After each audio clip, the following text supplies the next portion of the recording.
കഴിഞ്ഞ 3 രാത്രികളിലും അതിശ്രേഷ്ഠരായ അഭിഷക്തന്മാർ അഭിഷക്തകൾ ഇവിടെ ശുശ്രൂഷിച്ചു കൊണ്ടിരുന്നു. അവരുടെ നിരയിൽ എളിയവനും നിന്ന് ശുശ്രൂഷിപ്പാൻ സ്വർഗമൊരുക്കിയ വലിയ അവസരത്തിന് ഞാൻ നന്ദി പറയുന്നു.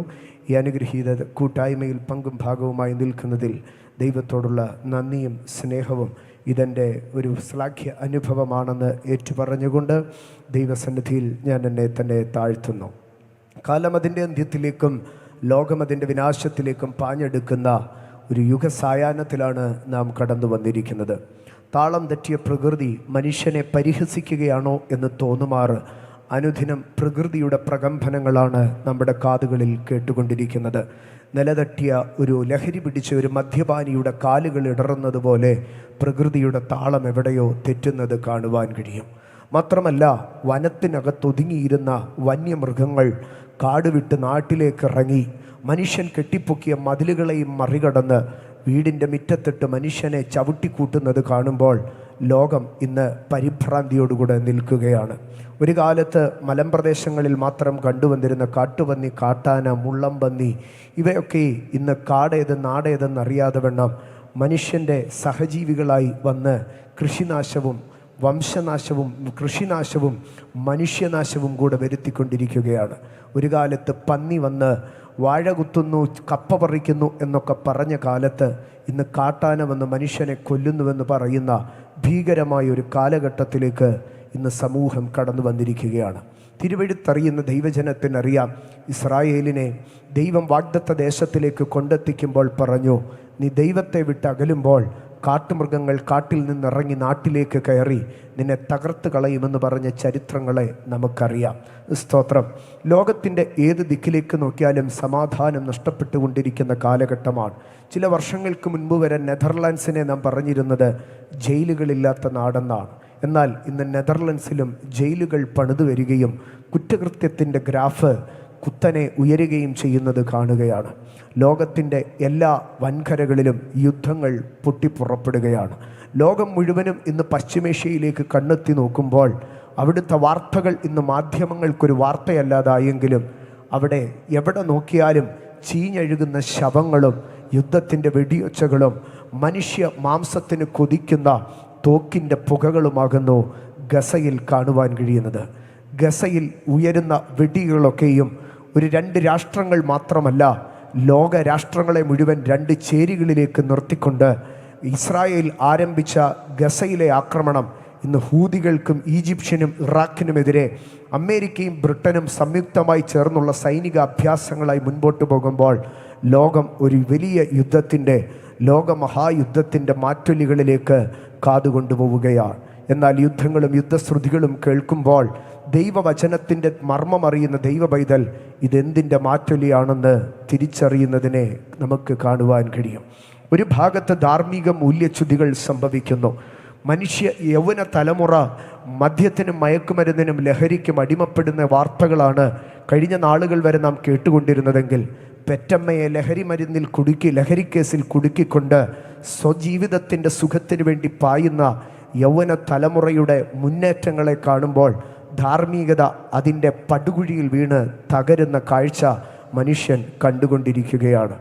രാഷ്ട്രീയ ബോധവും മതബോധവും 2ആയി കണ്ടുകൊണ്ടിരുന്ന മതനിരപേക്ഷതയുടെ താളങ്ങൾ തെറ്റിക്കൊണ്ട് രാഷ്ട്രീയവും മതവും തമ്മിലുള്ളതായിട്ടുള്ള ബന്ധം അടുക്കുമ്പോൾ അത് തമ്മിലുള്ള അകലം വിട്ടുപോകുമ്പോൾ രാഷ്ട്രീയം തന്നെ ഒരു വർഗീയതയായി ഒരു സമൂഹം മാത്രം ധ്രുവീകരിക്കപ്പെടുകയും മറ്റൊരു സമൂഹം തകർക്കപ്പെടുകയും ചെയ്യുമ്പോൾ മാനവരാശിയുടെ സ്വസ്ഥതയ്ക്കും സമാധാനത്തിനും വേണ്ടി കൽപ്പിക്കപ്പെട്ട മതം പോലും ഇന്ന് മനുഷ്യന് ഭീഷണിയായി ഉയർന്നു വരുമ്പോൾ ജാതിയോടും രാജ്യത്തോടും പൊരുതുന്ന കാഴ്ചകൾ കാണുമ്പോൾ തിരുവെഴുത്തറിയുന്ന വെളിപ്പാടുള്ള ദൈവജനത്തിന് ഇതെന്തിൻ്റെ ലക്ഷണമാകുന്നു എന്ന് കാണുവാൻ കഴിയും.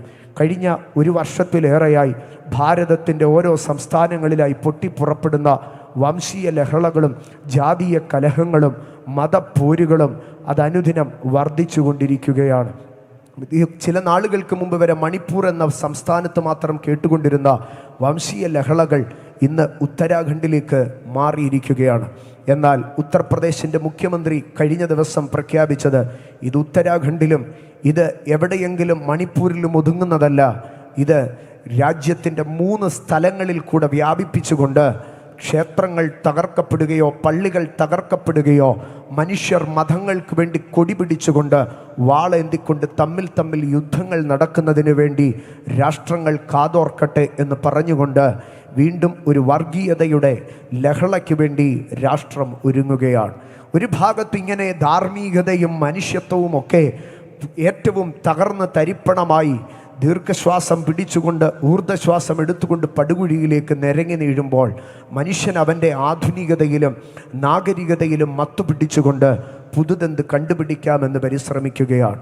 ഒരു കാലത്തിൽ ബഹിരാകാശത്തിലേക്ക് റോക്കറ്റുകൾ കയറ്റിവിടുന്നത് രാഷ്ട്രങ്ങളുടെ മാത്രം ശക്തിയായിരുന്നു. ഇന്ത്യയുടെ ഇസ്രോ, അമേരിക്കയുടെ നാസ തുടങ്ങിയതായിട്ടുള്ള രാഷ്ട്രങ്ങൾ മാത്രം ചെയ്തു വന്നിരുന്നതാണ്. എന്നാൽ ഇന്ന് രാഷ്ട്രങ്ങൾക്കപ്പുറമായി വ്യക്തികൾ ആകാശസീമകൾക്കപ്പുറം നക്ഷത്രങ്ങളിലേക്ക്, ഗ്രഹങ്ങളിലേക്ക് തങ്ങളുടെ റോക്കറ്റുകൾ വിക്ഷേപിക്കുന്ന കാലഘട്ടമാണ്. അങ്ങനെ ബുദ്ധിരാക്ഷസന്മാരിൽ അഗ്രഗണ്യനായി ഇന്ന് വരെ ചരിത്രം കണ്ടിട്ടുള്ളതിൽ ഏറ്റവും ഭയങ്കര ബുദ്ധിമാനാണ് എലോൺ മസ്ക് എന്ന് പറയുന്ന മനുഷ്യൻ. എലോൺ മസ്കിനെ കുറിച്ച് ഇന്നത്തെ കുട്ടികൾക്കൊക്കെ പറഞ്ഞാൽ ഹരമാണ്. ഈ ലോകത്ത് ഇലക്ട്രോണിക്സിന് ഇത്രയധികം സാധ്യതകളുണ്ടെന്ന് വരെ കണ്ടുപിടിച്ച ഒരു മനുഷ്യൻ.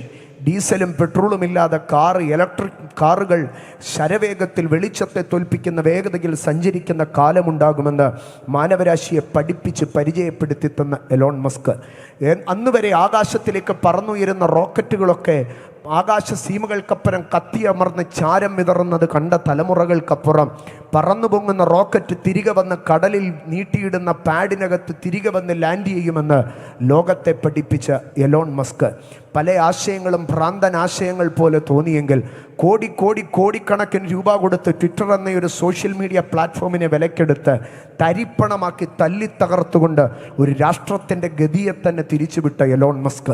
എന്നാൽ അദ്ദേഹത്തിൻ്റെ ഒരു കമ്പനിയാണ് ന്യൂറാലിങ്ക് എന്ന് പറയുന്ന കമ്പനി. കഴിഞ്ഞ മാസത്തിലെ വാർത്താമാധ്യമങ്ങളിൽ നിങ്ങൾ ശ്രദ്ധിച്ചു കാണും. ലോക ചരിത്രത്തിൽ ഇന്ന് വരെ കണ്ടിട്ടില്ലാത്ത ഒരു പുതിയ കണ്ടുപിടുത്തത്തിലേക്ക് എലോൺ മസ്കിൻ്റെ ന്യൂറാലിങ്ക് കടന്നു പോവുകയാണ്. എന്താണ് എലോൺ മസ്കിൻ്റെ ന്യൂറാലിങ്കിൻ്റെ പുതിയ കണ്ടുപിടുത്തം?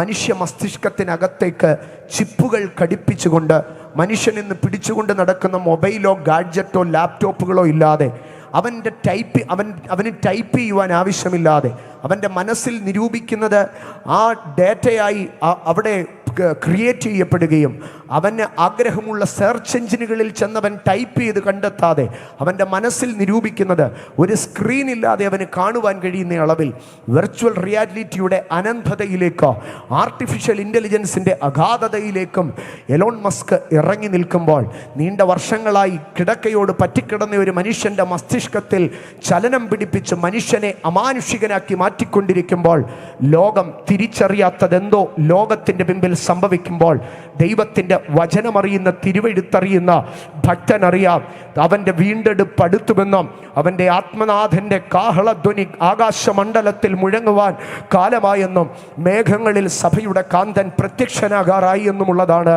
അത് വിളിച്ചറിയിക്കുന്നത്.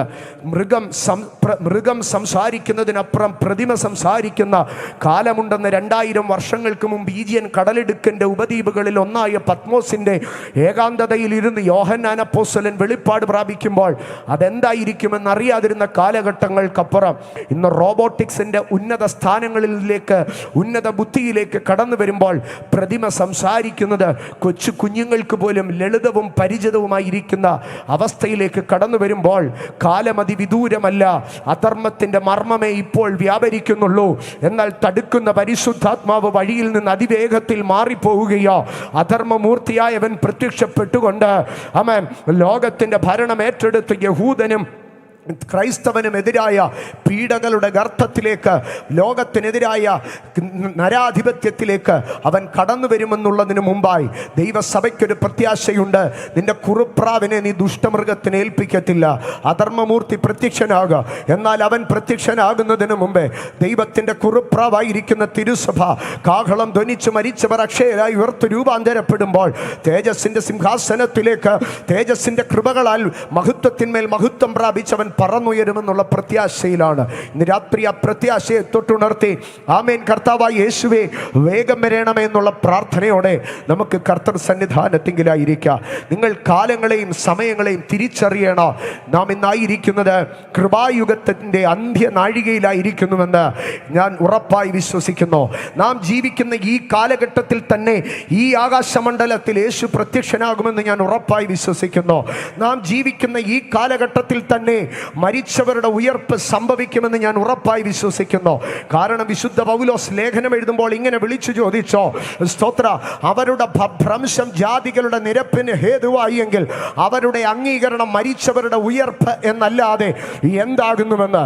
യഹൂദൻ ഘട്ടം ഘട്ടമായി അംഗീകരിക്കപ്പെടുമ്പോൾ അത് മരിച്ചവരുടെ ഉയർപ്പെന്ന്, ആത്മമണവാളന്റെ പ്രത്യക്ഷതയെന്ന് തിരിച്ചറിയുന്ന ദൈവജനം കരമുയർത്തി ആമേൻ കർത്താവായ യേശുവേ വേഗം വരണമേ എന്ന് പറഞ്ഞ ദൈവത്തിന് മഹത്വം കൊടുത്താട്ടെ. ഇന്ന് രാത്രിയിലെ ധ്യാനത്തിനായി ഞാൻ നിങ്ങളെ തിരുവെഴുത്തിലേക്ക് നിങ്ങളുടെ ശ്രദ്ധയെ കൊണ്ടുവരികയാണ്. ഇന്ന് രാത്രിയിലെ ധ്യാനത്തിനായി രാജാക്കന്മാരുടെ 2-ാം പുസ്തകം 6-ാം അധ്യായം അതിൻ്റെ 17-ാം വാക്യത്തിലേക്ക് നിങ്ങളെ കൊണ്ടുവരുന്നു. രാജാക്കന്മാരുടെ 2-ാം പുസ്തകം 6-ാം അധ്യായം അതിൻ്റെ 17-ാം വാക്യം. ഇങ്ങനെയാണ് ആ വാക്യം എഴുതിയിരിക്കുന്നത്. പിന്നെ എലീശ പ്രാർത്ഥിച്ചു, യഹോവേ ഇവൻ കാണത്തക്കവണ്ണം ഇവൻ്റെ കണ്ണ് തുറക്കണമേ എന്ന് പറഞ്ഞു. യഹോവ ബാല്യക്കാരൻ്റെ കണ്ണ് തുറന്നു. എലീശയുടെ ചുറ്റും അഗ്നിമയമായ കുതിരകളും രഥങ്ങളും കൊണ്ട് മല നിറഞ്ഞിരിക്കുന്നത് അവൻ കണ്ടു. ഞാൻ വായിച്ചത് രാജാക്കന്മാരുടെ പുസ്തകത്തിൽ നിന്നാണ്. പക്ഷേ ഞാൻ വായിച്ചത് ഒരു പ്രവാചകന്റെ ചരിത്രമാണ്. കണ്ടോ, തലക്കെട്ട് രാജാക്കന്മാരുടെ പുസ്തകമെന്നാണ്. വിശുദ്ധ തിരുവെഴുത്തിലെ രാജാക്കന്മാരുടെ 2 പുസ്തകങ്ങൾ എഴുതപ്പെട്ടിരിക്കുന്നു. പക്ഷേ ഈ രാജാക്കന്മാരുടെ 2 പുസ്തകങ്ങളിലേക്കും നിങ്ങളുടെ കണ്ണുകളൊന്ന് എത്തിച്ചാൽ ആ രാജാക്കന്മാരുടെ ശക്തിയെക്കാട്ടിലോ ആ രാജാക്കന്മാരുടെ പ്രാപ്തിയെക്കാട്ടിലോ അവിടെ തെളിഞ്ഞു നിൽക്കുന്നത് ദൈവത്തോട് ചേർന്ന് നിന്ന പ്രവാചകന്മാരിൽ ദൈവം ചെയ്ത അത്ഭുത പ്രവർത്തികളാണ്. ഇസ്രായേൽ ഭരിച്ച ആഹാബിന്റെ ചരിത്രം ഈ രാജാക്കന്മാരുടെ പുസ്തകത്തിൽ എഴുതിയിട്ടുണ്ട്. എന്നാൽ അതിൽ തെളിഞ്ഞു നിൽക്കുന്നത് ആഹാബിന്റെ രഥചക്രങ്ങളുടെ ശരവേഗത്തിന് മുമ്പിൽ പാഞ്ഞ ഏലിയാവെന്ന അമാനുഷികനായ ദൈവപ്രവാചകന്റെ ശക്തിയുള്ള പ്രവർത്തനങ്ങളാണ്. രാജാക്കന്മാരുടെ പുസ്തകത്തിലേക്ക് കടന്നു വരുമ്പോൾ രാജാക്കന്മാരെ കാട്ടില് അവിടെ സ്വാധീനമർഹിക്കുന്നത് പ്രവാചകന്മാരാണ്. ഇന്ന് രാത്രി ഞാൻ അതിൽ നിന്നൊരു വെളിപ്പാട് പറയട്ടെ.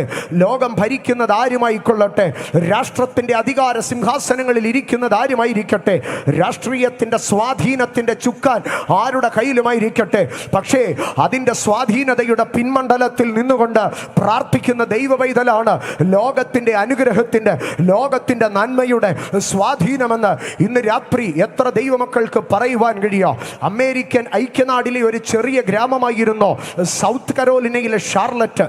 സ്തോത്രം. അവിടെ ജനിച്ചു വളർന്ന ഒരു ചെറിയ ബാലനുണ്ടായിരുന്നു. അപ്പനും അമ്മയ്ക്കും പശു വളർത്തലായിരുന്നു തൊഴിൽ.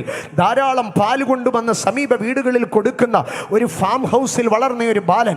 അദ്ദേഹത്തിൻ്റെ പിൽക്കാല പേർ ബില്ലി ഗ്രഹാം എന്നാണ്. തൻ്റെ മരണത്തിന് ജീവനോടുണ്ടായിരുന്ന അമേരിക്കയിലെ സകല മുൻ പ്രസിഡന്റുമാരും ആ കാലഘട്ടത്തിലെ പ്രസിഡന്റും പങ്കെടുത്തു. അമേരിക്കയുടെ 1 നൂറ്റാണ്ട് ചരിത്രത്തിനകത്ത് മുഴുവനോ വ്യക്തിമുദ്ര പതിപ്പിച്ച പ്രാർത്ഥനാ മനുഷ്യനായിരുന്നു ബില്ലി ഗ്രഹാം. ആ കാലഘട്ടത്തിൽ അമേരിക്കയുടെ ഏത് യുദ്ധതന്ത്രങ്ങളിലോ അവസാന വാക്ക് ബില്ലി ഗ്രഹാമിൻ്റെതായിരുന്നു. ഏത് നയതന്ത്ര തീരുമാനങ്ങളുടെയും പിമ്പിൽ ബില്ലി ഗ്രഹാമിൻ്റെ വാക്കുകൾ ഉണ്ടായിരുന്നു. എന്നാൽ ബില്ലി ഗ്രഹാമിൻ്റെ ശരീരം വിശ്രമിക്കുന്ന അതിനടുത്തുള്ള മ്യൂസിയത്തിൽ ബില്ലി ഗ്രഹാമിൻ്റെ ജീവിതത്തിനോട് ചേർത്ത് നിർത്തി അനേക പ്രസിഡന്റുമാരുടെ ചിത്രങ്ങൾ വെച്ചിട്ടിരിക്കുമ്പോൾ അതിൻ്റെ താഴെ അദ്ദേഹത്തിൻ്റെ ഒരു വാക്കവിടെ ആലേഖനം ചെയ്തിട്ടുണ്ട്. അതിങ്ങനെയാണ് എഴുതിയിരിക്കുന്നത്. സ്തോത്ര, ഞാൻ അമേരിക്കയിലെ ഒരു പ്രസിഡന്റിനെയും ഉപദേശിക്കാറില്ല, പകരം അവരോട് ചേർന്നിരുന്ന് ഞാൻ പ്രാർത്ഥിക്കാറുണ്ട്. ഇന്ന് രാത്രി ഞാൻ പറയട്ടെ, രാഷ്ട്രത്തിൻ്റെ താളം തെറ്റുമ്പോൾ, അധികാരത്തിന് മത്തുപിടിക്കുമ്പോൾ, അധികാരികളുടെ നിയന്ത്രണം നഷ്ടപ്പെടുമ്പോൾ പ്രാർത്ഥിക്കുന്ന ദൈവവൈതലിന്, പ്രവാചകന്റെ കൃപയുള്ളവന്, അഭിഷക്തന്റെ കയ്യിലാണ് ലോകത്തിന്റെ സമാധാനം ഇരിക്കുന്നതെന്ന് ഈ രാത്രി തിരിച്ചറിയുന്ന ദൈവമക്കൾക്കായി ഞാൻ സ്തോത്രം പറയുന്നു. രാജാക്കന്മാരുടെ ചരിത്രം എഴുതാൻ എടുത്ത പുസ്തകത്തിനകത്ത് തെളിഞ്ഞു നിൽക്കുന്നത് പ്രവാചകന്മാരാണെങ്കിൽ, ഈ കാലഘട്ടത്തിൽ ലോകത്തിൽ തെളിഞ്ഞു നിൽക്കേണ്ടത് ദൈവത്തിന്റെ സഭയോ പ്രാർത്ഥിക്കുന്ന അഭിഷക്തന്മാരുടെ കൃപയുമാണെന്ന് ഈ രാത്രി ഞാൻ സന്തോഷത്തോടെ ഉറക്കെ പറയും. ഇവിടെ വായിച്ച വേദഭാഗം ഇങ്ങനെയാണ്. പിന്നെ എലീശ പ്രാർത്ഥിച്ചു. എലീശ പ്രാർത്ഥിച്ചു. ഈ രാത്രി എന്നെ കേൾക്കുന്ന ദൈവപൈതലേ, എലീശ എലീശ പ്രവാചകനാണ്, എലീശ അത്ഭുതങ്ങൾ ചെയ്യുന്നവനാണ്, എലീശ പ്രവാചകന്റെ കൂടെ നടന്നവനാണ്. പക്ഷേ എലീശയെ കുറിച്ച് പറയുന്നത് എലീശ പ്രാർത്ഥിച്ചുവെന്നുള്ളതാണ്. ഏലിയ പ്രവാചകന്റെ കൂടെ നടന്നുവെന്നുള്ള പരിചയം പോരാ, അഭിഷേകത്തിന്റെ പ്രവാചക ദൗത്യമുണ്ടെന്നുള്ള അഭിമാനം പോരാ, അത്ഭുതങ്ങളെ ചെയ്യാൻ പുതപ്പെടുത്തടിച്ചാൽ യോർദാനെ രണ്ടാക്കാൻ കഴിയുമെന്നുള്ള അധികാരം പോരാ, കൊമ്പെടുത്തെറിഞ്ഞാൽ ഇരുമ്പ് പൊങ്ങി വരുമെന്നുള്ള അതിശയമായ കൃപകൾ പോരാ. അതിലുപരിയായി പറയുകയാണ് എലീശ പ്രാർത്ഥിച്ചു. ഇന്ന് രാത്രി ഞാൻ പറയട്ടെ, പ്രാർത്ഥിക്കുന്ന ദൈവഭക്തന്മാർ ഈ കറിക്കാട്ടൂർ ദേശത്ത് നിന്ന് പൊങ്ങി വരട്ടെ. ഓരോ ദൈവമക്കളുടെ കുടുംബങ്ങളോ പ്രാർത്ഥനയുടെ കുടുംബങ്ങളാകട്ടെ. എന്താണ് എലീശ പ്രാർത്ഥിക്കുന്നത്? യഹോവേ, ഇവൻ കാണത്തക്കവണ്ണം ഇവന്റെ കണ്ണു തുറക്കണമേ. എലീശയുടെ കൂടെ ഒരു ബാല്യക്കാരനുണ്ട്, എലീശയുടെ കൂടെ ഒരു യൗവനക്കാരുണ്ട്, എലീശയുടെ അസിസ്റ്റന്റ് ആണ്. എലീശ ഒരു കണ്ണുപൊട്ടനെയല്ല കൂടെ പിടിച്ചു നിർത്തിയത്, നല്ല കാഴ്ചയും കേൾവിയും കഴിവുമുള്ള ഒരു മനുഷ്യനാണ് തൻ്റെയോടുകൂടെയുള്ള യൗവനക്കാരൻ. എന്നാൽ അവൻ്റെ തുറന്നിരിക്കുന്ന കണ്ണുകളിലേക്ക് നോക്കിയിട്ട് എലീശ ഇപ്പോൾ പ്രാർത്ഥിക്കുകയാണ്, കർത്താവേ, ഇവൻ്റെ കണ്ണുകൾ തുറന്നിരുന്നിട്ടോ അവൻ പലതും കാണുന്നില്ല, ഞാൻ അവന് വേണ്ടി പ്രാർത്ഥിക്കുകയാണ്, ഇവൻ കാണത്തക്കവണ്ണം ഇവൻ്റെ കണ്ണുകൾ തുറക്കണമേ. ഇന്ന് രാത്രി ദൈവമക്കൾ പ്രാർത്ഥിച്ചാട്ട് കാണത്തക്കവണ്ണം ദേശത്തിൻ്റെ കണ്ണുകൾ തുറക്കട്ടെ, കാണത്തക്കവണ്ണം രാഷ്ട്രത്തിൻ്റെ കണ്ണുകൾ തുറക്കട്ടെ, കാണത്തക്കവണ്ണം അധികാരികളുടെ കണ്ണുകൾ തുറക്കട്ടെ. ഇവിടെ എലീശ പ്രാർത്ഥിക്കുന്നു, ഇവൻ കാണത്തക്കവണ്ണം ഇവന്റെ കണ്ണ് തുറക്കണമേ. എന്നിട്ട് അടുത്ത ഭാഗം ഇങ്ങനെയാണ് എഴുതിയിരിക്കുന്നത്, യഹോവ ബാല്യക്കാരന്റെ കണ്ണ് തുറന്നു. എന്നാൽ അത് ഇംഗ്ലീഷിൽ ഇങ്ങനെയാണ് എഴുതിയിരിക്കുന്നത്, and the Lord opened the eyes of the young man, opened the eyes of young man. ഇന്ന് രാത്രി ഞാൻ പറയട്ടെ, ഇതിനകത്തിരിക്കുന്ന പ്രാർത്ഥിക്കുന്ന ദൈവമക്കൾ പ്രാർത്ഥിക്കുന്ന, Lord open the eyes of young generation, യൗവന തലമുറയുടെ കണ്ണുകൾ തുറക്കട്ടെ. ഇവിടെ എലീശ പ്രാർത്ഥിക്കുകയാണ്, യൗവനക്കാരന്റെ കണ്ണുകൾ തുറക്കട്ടെ. പാപം അന്ധമാക്കിയ, ലഹരി അന്ധമാക്കിയ, സോഷ്യൽ മീഡിയ അന്ധമാക്കിയ, ആധുനികതയും നാഗരികതയും അന്ധമാക്കിയ എൻ്റെ യൗവന തലമുറയുടെ, ഭാരതത്തിൻ്റെ യൗവന തലമുറയുടെ, ദൈവസഭയുടെ യൗവന തലമുറയുടെ കണ്ണുകൾ തുറക്കട്ടെ. എലീശ പ്രാർത്ഥിക്കുകയാണ്, യൗവനക്കാരന്റെ കണ്ണുകൾ തുറക്കട്ടെ. ഇന്ന് രാത്രി ഇതിനകത്തിരിക്കുന്ന എത്ര അമ്മമാർ, എത്ര പിതാക്കന്മാർ പ്രാർത്ഥിച്ചു തുടങ്ങുക, ഞങ്ങളുടെ യൗവന തലമുറയുടെ കണ്ണുകൾ തുറക്കട്ടെ, ഞങ്ങളുടെ യൗവന തലമുറയുടെ കണ്ണുകൾ തുറക്കട്ടെ. ഇവിടെ പറയുന്നു അവന്റെ കണ്ണുകൾ കാണത്തക്കവണ്ണം തുറക്കട്ടെ എന്ന് പറയുന്നു. ദൈവിക പ്രവാചക ദൂതുകൾ പുതിയ നിയമത്തിൽ വെളിപ്പാട് പുസ്തകത്തിൽ നൽകുമ്പോൾ, യോഹന്നാൻ അപ്പോസ്തലന്റെ കൂടെ ദൈവസഭയോട് ദൂത് നൽകുമ്പോൾ അവിടെയും യേശു കർത്താവ് ആവർത്തിച്ചു പറയുകയാണ്, ഓ, നിനക്ക് കാഴ്ച ലഭിക്കേണ്ടതിന് നീ എൻ്റെ അടുക്കൽ വന്ന് ലേപം വാങ്ങുക. ഇന്ന് രാത്രി ഞാൻ അതിലേക്ക് കടക്കാതെ വിഷയത്തിലേക്ക് മടങ്ങി വരട്ടെ. ഇന്ന് രാത്രി പ്രാർത്ഥിച്ചു തുടങ്ങണം. ഈ കരിക്കാട്ടൂർ കൺവെൻഷൻ സമാപിക്കുമ്പോൾ ഈ ദേശത്തിൽ ചില കണ്ണുകൾ തുറക്കപ്പെടട്ടെ. ഈ ലൈവ് കാണുന്ന അനേക രാഷ്ട്രങ്ങളിൽ കണ്ണുകൾ തുറക്കപ്പെടട്ടെ. ലോകത്തിന്റെ 5 വൻകരകളിലോ വലിയൊരു കൺതുറപ്പിന്റെ കാലഘട്ട, കണ്ണുകൾ തുറക്കുന്ന ഒരു ഉണർവ് ഈ രാഷ്ട്രങ്ങളിൽ ദൈവം അയക്കട്ടെ. കർത്താവേ, ഭാരതത്തിന്റെ കണ്ണു തുറക്കട്ടെ, ഭാരതത്തിലെ യൗവനക്കാരുടെ കണ്ണു തുറക്കട്ടെ. കർത്താവേ, കേരളത്തിന്റെ കണ്ണു തുറക്കട്ടെ, ഞങ്ങളുടെ കറിക്കാട്ടൂരിന്റെ കണ്ണു തുറക്കട്ടെ, ഞങ്ങളുടെ കുടുംബങ്ങളുടെ കണ്ണു തുറക്കട്ടെ, ഞങ്ങളുടെ സഹോദരങ്ങളുടെ കണ്ണു തുറക്കട്ടെ, ഞങ്ങളുടെ സ്നേഹിതരുടെ കണ്ണു തുറക്കട്ടെ. കണ്ണു തുറക്കണം. എന്താണ് കാണത്തക്കവണ്ണം കണ്ണു തുറക്കുക എന്ന് പറഞ്ഞാൽ? കണ്ണു തുറക്കുമ്പോൾ 4 പ്രത്യേകതകൾ ഒരൊറ്റ വാക്യത്തിൽ നിന്ന് ഞാൻ പറയാം. ഒരല്പം വേഗതയിൽ ഞാൻ സഞ്ചരിക്കട്ടെ. അപ്പോസ്തലപ്രവൃത്തി 26:18 കണ്ണു തുറക്കുമ്പോൾ സംഭവിക്കുന്ന 4 സവിശേഷതകൾ അവിടെ പറയുകയാണ്. ഞാൻ ആ വാക്യത്തെ നിങ്ങളെ ഒന്ന് വായിച്ചു കേൾപ്പിക്കാം. അപ്പോസ്തലപ്രവൃത്തി 26:18, അവർക്ക് പാപമോചനവും എന്നിലുള്ള വിശ്വാസത്താൽ ശുദ്ധീകരിക്കപ്പെട്ടവരുടെ ഇടയിൽ അവകാശവും ലഭിക്കേണ്ടതിന് അവരുടെ കണ്ണു തുറപ്പാനും. കണ്ടോ, അവർക്ക് പാപമോചനം ലഭിപ്പാനും ശുദ്ധീകരിക്കപ്പെട്ടവരുടെ ഇടയിൽ അവകാശവും ലഭിപ്പാൻ അവരുടെ കണ്ണുകൾ തുറക്കട്ടെ. എന്നിട്ട് വീണ്ടും പറയുകയാണ്, അവരെ ഇരുളിൽ നിന്ന് വെളിച്ചത്തിലേക്ക്, സാത്താന്റെ അധികാരത്തിൽ നിന്ന് ദൈവത്തിങ്കലേക്കും തിരിപ്പാൻ ഞാൻ നിന്നെ അവരുടെ ഇടയിൽ അയക്കുന്നു. അങ്ങനെയെങ്കിൽ ഒരു മനുഷ്യന്റെ ജീവിതത്തിൽ കണ്ണുകൾ തുറന്നാൽ 4 കാര്യങ്ങൾ സംഭവിക്കാം. ഒന്ന്, ഒരു മനുഷ്യന്റെ കണ്ണു തുറന്നാൽ ഒന്ന്, അവന് പാപമോചനം ലഭിക്കാം. 2, അവന് ശുദ്ധീകരിക്കപ്പെട്ടവരുടെ ഇടയിൽ അവകാശം ലഭിക്കാം. 3, അവൻ ഇരുട്ടിൽ നിന്ന് വെളിച്ചത്തിലേക്ക് വരാം. 4, അവൻ സാത്താന്റെ അധികാരത്തിൽ നിന്ന് ദൈവത്തിന്റെ അധികാരത്തിലേക്ക് വരാം. ഈ രാത്രി പ്രാർത്ഥിച്ചു തുടങ്ങിയിട്ട് ഈ യോഗം അവസാനിക്കുന്നതിന് മുമ്പേ ഈ ദേശത്തിൽ ചില കണ്ണുകൾ തുറക്കാൻ പോവുകയാണ്. യെസ്, അവർക്ക് പാപമോചനം ലഭിക്കേണ്ടതിന് കണ്ണുകൾ തുറക്കട്ടെ. അങ്ങനെയെങ്കിൽ ഞാൻ അതിനെ തിരിച്ചു പറയാം, കണ്ണു തുറന്നാൽ പാപമോചനം ലഭിക്കാം. അപ്പോൾ നിങ്ങൾ ചോദിക്കുക, ഈ പാപമോചനം എന്ന് ഉപദേശിമാരെല്ലാം ഇങ്ങനെ പ്രസംഗിക്കാൻ ഈ പാപം എന്താ അത്ര വലിയ പ്രശ്നമാണോ? പാപം എന്താ ഇത്ര വലിയ പ്രശ്നമാണോ? യേശു കർത്താവ് നടന്നു പോകുന്നത് കണ്ട് സമകാലികനായ യോഹന്നാൻ സ്നാപകൻ യേശുവിനെ നോക്കിയിട്ട് വിളിച്ചു പറഞ്ഞു, ഇതാ ലോകത്തിന്റെ പാപം ചുമക്കുന്ന ദൈവത്തിന്റെ കുഞ്ഞാട്. അങ്ങനെയെങ്കിൽ യോഹന്നാൻ സ്നാപകൻ പറയുകയാണ്, പാപം മാനവരാശിയുടെ മേൽ ഇരിക്കുന്ന വലിയൊരു ചുമടാണ്.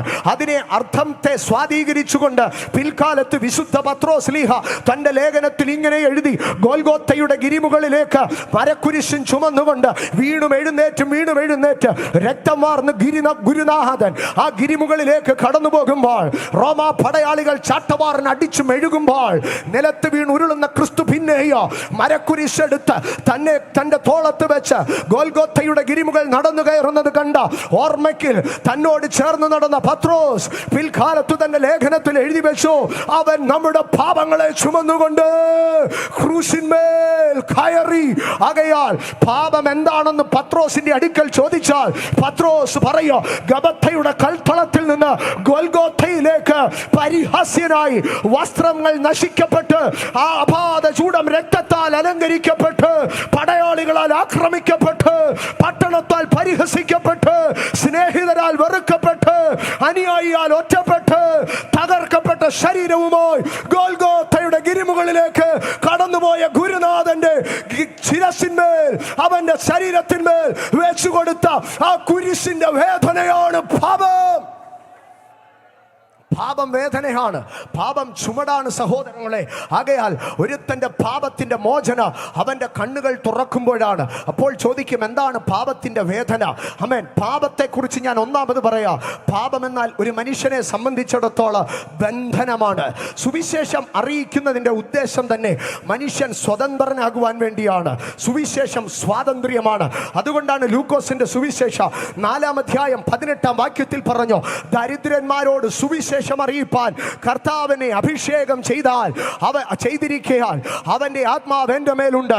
ബദ്ധന്മാർക്ക് വിടുതലോ കുരുടന്മാർക്ക് കാഴ്ചയും പ്രസംഗിപ്പാന്, പീഡിതരെ വിടുവിച്ചയപ്പാന്, കർത്താവിന്റെ പ്രസാദ വർഷം പ്രസംഗിപ്പാന് എന്നെ അയച്ചിരിക്കുന്നു. കണ്ടോ, സുവിശേഷം കുരുടന് കാഴ്ചയാണ്, സുവിശേഷം പീഡിതന് വിടുതലാണ്, സുവിശേഷം ബന്ധനസ്ഥന് സ്വാതന്ത്ര്യമാണ്. ഈ രാത്രി ഞങ്ങൾ പ്രസംഗിക്കുന്ന സുവിശേഷ ക്രൂശിക്കപ്പെട്ട ക്രിസ്തുവിന്റെ വചനം അത് മനുഷ്യനെ അടിമത്തത്തിൽ കൊണ്ടുപോകുന്നതല്ല, അത് മനുഷ്യനെ അന്ധകാരത്തിൽ കൊണ്ടുപോകുന്നതല്ല. വിത്ത് എ ഗ്രേറ്റ് കോൺഫിഡൻസ്, വളരെ പ്രാഗൽഭ്യത്തോടെ ഈ രാത്രി ഞാൻ ദൈവത്തിന്റെ വചനം കരങ്ങളിലേന്തി പറയാ, ഈ പുസ്തകം മനുഷ്യന്റെ കണ്ണുകൾ തുറക്കുന്നതാണ്. ഈ പുസ്തകം മനുഷ്യന്റെ ബന്ധനം അഴിക്കുന്നതാണ്. ഈ പുസ്തകം മനുഷ്യന്റെ പീഡനത്തിൽ നിന്ന് അവനെ പുറത്തു കൊണ്ടുവരുന്നതാണ്. സ്തോത്രം. അവിടെ പറയുന്നു, സുവിശേഷം മനുഷ്യനെ സ്വാതന്ത്ര്യത്തിലേക്ക് നയിക്കുക. അപ്പോൾ പാപം ഒരു പാരതന്ത്ര്യമാണ്, പാപം ഒരു ബന്ധനമാണ്. പാപം ഒരു മനുഷ്യനെ 2 വിധത്തിൽ പ്രധാനമായി ബന്ധിക്കുക. റോമാലേഖനം 7-ാം അധ്യായത്തിലേക്ക് കടന്നു വരുമ്പോൾ, റോമാലേഖനം 7-ാം അധ്യായം അതിൻ്റെ 23-ാം വാക്യത്തിലേക്ക് വരുമ്പോൾ പൗലോസ് അപ്പോസ്തലൻ പറയുകയാണ്, എങ്കിലും എൻ്റെ ബുദ്ധിയുടെ പ്രമാണത്തോട് പോരാടുന്ന വേറെയൊരു പ്രമാണം ഞാൻ എൻ്റെ അവയവങ്ങളിൽ കാണുന്നു. കണ്ടോ, പാപം എന്തിനോട് പോരാടുന്നു? മനുഷ്യന്റെ ബുദ്ധിയോട് പോരാടുന്നു. പാപം മനുഷ്യന്റെ ബുദ്ധിയോട് പോരാടുന്നു. സ്തോത്ര.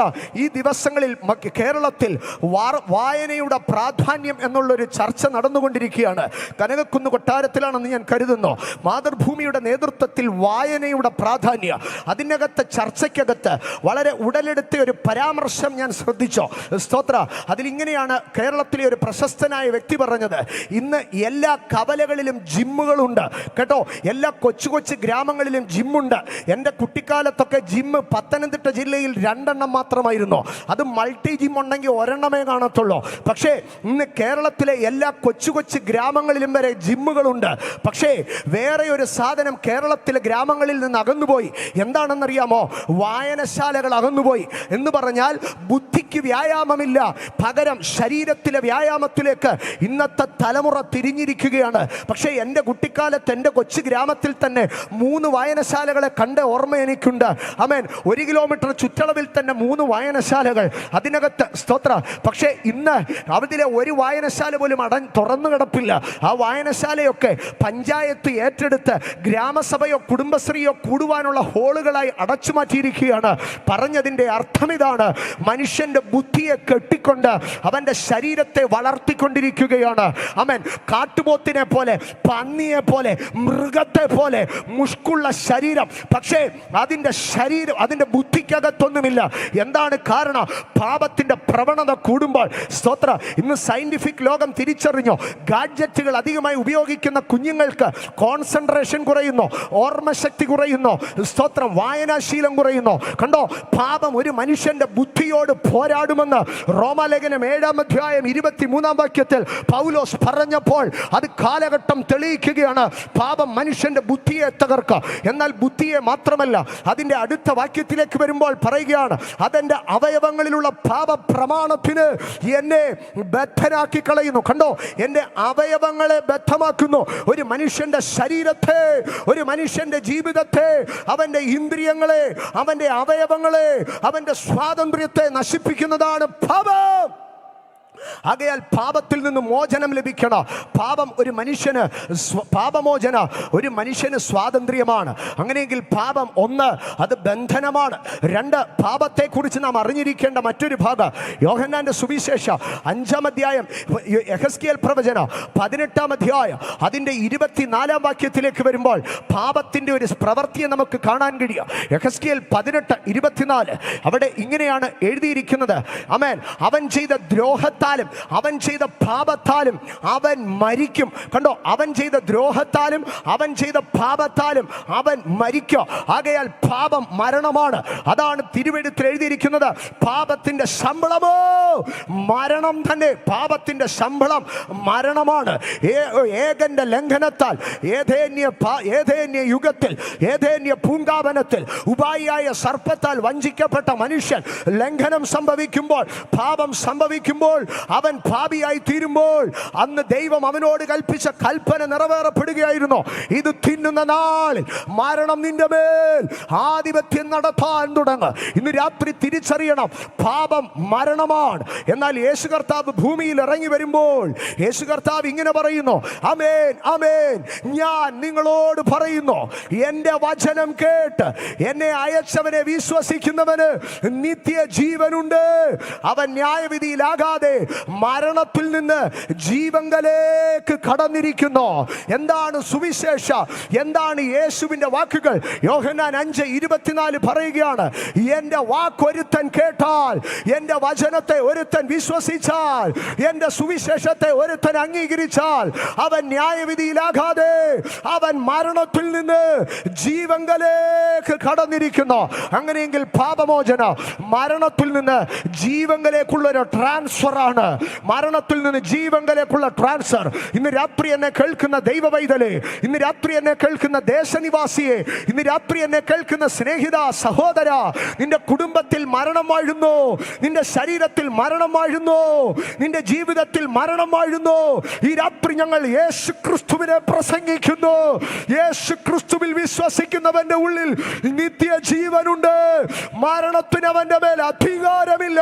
പാപം 1 അത് ബന്ധനമാണ്. 2 പാപം മരണമാണ്. എന്നാൽ 3 പാപത്തിന്റെ 3-ാമത്തെ പ്രവൃത്തി എന്നുള്ളത് പാപം ഒരു രോഗമാണ്. പാപം മനുഷ്യനെ ബലഹീനനാക്കുക. മർക്കോസിന്റെ സുവിശേഷം 2-ാം അധ്യായം യേശു കഫർനഹൂമിലെ വീട്ടിൽ നിൽക്കുകയാണ്. യേശു ഉണ്ടെന്നറിഞ്ഞ് ആ വീട് മുഴുവൻ, ആ പരിസരം മുഴുവൻ ആൾക്കൂട്ടം നിറഞ്ഞു നിൽക്കുന്നു. എന്നാൽ 4 പേർ ചുമ്മിക്കൊണ്ട് ഒരു മനുഷ്യനെ കൊണ്ടുവന്നു. അവൻ തളർവാദ രോഗിയാണ്, കട്ടിലിനോട് പറ്റിക്കിടക്കുകയാണ്. ശരീരത്തിലൊരു കൊതു വന്നാൽ അടിച്ചു കളയാൻ പറ്റത്തില്ല, മൂക്കിലൊരു ഈച്ച വന്നാൽ മാറ്റിക്കളയാൻ പറ്റത്തില്ല. അത്രമാത്രം നിർജീവമായി കിടക്കുന്ന ഒരു മനുഷ്യൻ, അവനെ ഈ 4 സ്നേഹിതന്മാർ ചുമ്മിയെടുത്ത് വീടിന്റെ മച്ചു പൊളിച്ച് ഗുരുനാഥന്റെ കാൽപാദത്തിങ്കിലേക്ക് ഇറക്കി വെച്ചു. യേശു കർത്താവ് മനുഷ്യനെ നോക്കി പറഞ്ഞു, സ്നേഹിത, നിന്റെ പാപങ്ങൾ മോചിച്ചിരിക്കുന്നുവെന്ന് പറഞ്ഞു. കണ്ടുനിന്ന പുരുഷാരത്തിന് 2 സംശയം. ഒന്ന്, ഈ പാപമോചനം കൊടുക്കാൻ ഇവനാരാണ്?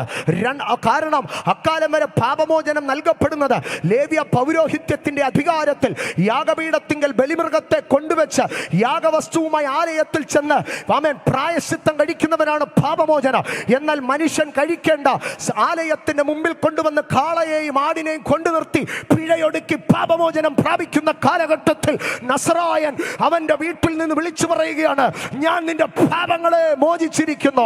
ലേവ്യ പൗരോഹിത്യത്തിന്റെ അടങ്കലിനകത്തിരുന്ന, ലേവ്യ പൗരോഹിത്യത്തിന്റെ യാഗപീഠത്തിങ്കലിരുന്ന പാപമോചനത്തെ യഹൂദനായിരിക്കുന്ന ക്രിസ്തു, യൂദനായിരിക്കുന്ന ക്രിസ്തു അവൻ സകല മനുഷ്യന് നൽകി കൊടുക്കുമ്പോൾ ചോദിക്കുകയാണ്, എങ്ങനെയാണ് പാപമോചനം ലേവ്യന്റെ പള്ളിക്കെട്ടിനകത്തുനിന്ന് പുറത്തു വന്നത്? സ്തോത്ര. രണ്ടാമതൊരു സംശയം, രോഗിയായി കിടക്കുന്നവന് പാപമോചനം കൊടുത്തിട്ട് വല്ല കാര്യമുണ്ടോ? രോഗിയായി കിടക്കുന്നവന് വല്ല മരുന്നോ ചികിത്സാ സഹായമോ അല്ലേ കൊടുക്കേണ്ടത്? യേശു കർത്താവ് പറഞ്ഞു, നിങ്ങൾക്ക് എന്താ സംശയമുണ്ടോ? ഞാൻ നൽകുന്ന പാപമോചനത്തിന്റെ എഫക്റ്റ് അറിയാൻ ഞാൻ ഇവനോട് പറയുന്നു, സ്നേഹിത, നീ എഴുന്നേറ്റ് നിന്റെ കിടക്ക എടുത്ത് വീട്ടിലേക്ക് പോ. പറഞ്ഞു തീർന്ന ഉടനെ നാളുകളായി, വർഷങ്ങളായി ചലനമറ്റു കിടന്ന ശരീരത്തിനകത്തേക്ക് ജീവൻ വ്യാപരിക്കാൻ തുടങ്ങി. ചലിക്കാത്ത വിരലുകൾ ചലിച്ചോ, മടങ്ങാത്ത മുഴങ്കാലുകൾ മടങ്ങി, വളയാത്ത നട്ടെല്ല് ചലിച്ചോ. അവൻ ആ കിടക്കയിൽ നിന്ന് എഴുന്നേറ്റോ, അവൻ ആ കിടക്കയെ ചുരുട്ടി എടുത്ത് തോളിൽ വെച്ചോ. അവൻ ഒരൊറ്റ പോക്ക് വീട്ടിലേക്ക് പോയി. കണ്ടോ, അവൻ ഒരു സാധാരണമായ ഞൊണ്ടി നടക്കുകയല്ല. അവൻ എഴുന്നേറ്റ് കിടക്ക ചുരുത്തി എന്ന് പറഞ്ഞാൽ അവന്റെ വിരലുകൾ വരെ നന്നായിട്ട് വർക്ക് ചെയ്യാൻ തുടങ്ങി. ഒരു മനുഷ്യൻ പാരലൈസ്ഡ് സ്റ്റേജിൽ നിന്ന് പുറത്തു വന്നാൽ പതുക്കെ പതുക്കെ നടങ്ങോ, പക്ഷെ അന്നേരം അവന്റെ വിരലുകൾ അനങ്ങണമെങ്കിൽ വർഷങ്ങൾ എടുക്കോ.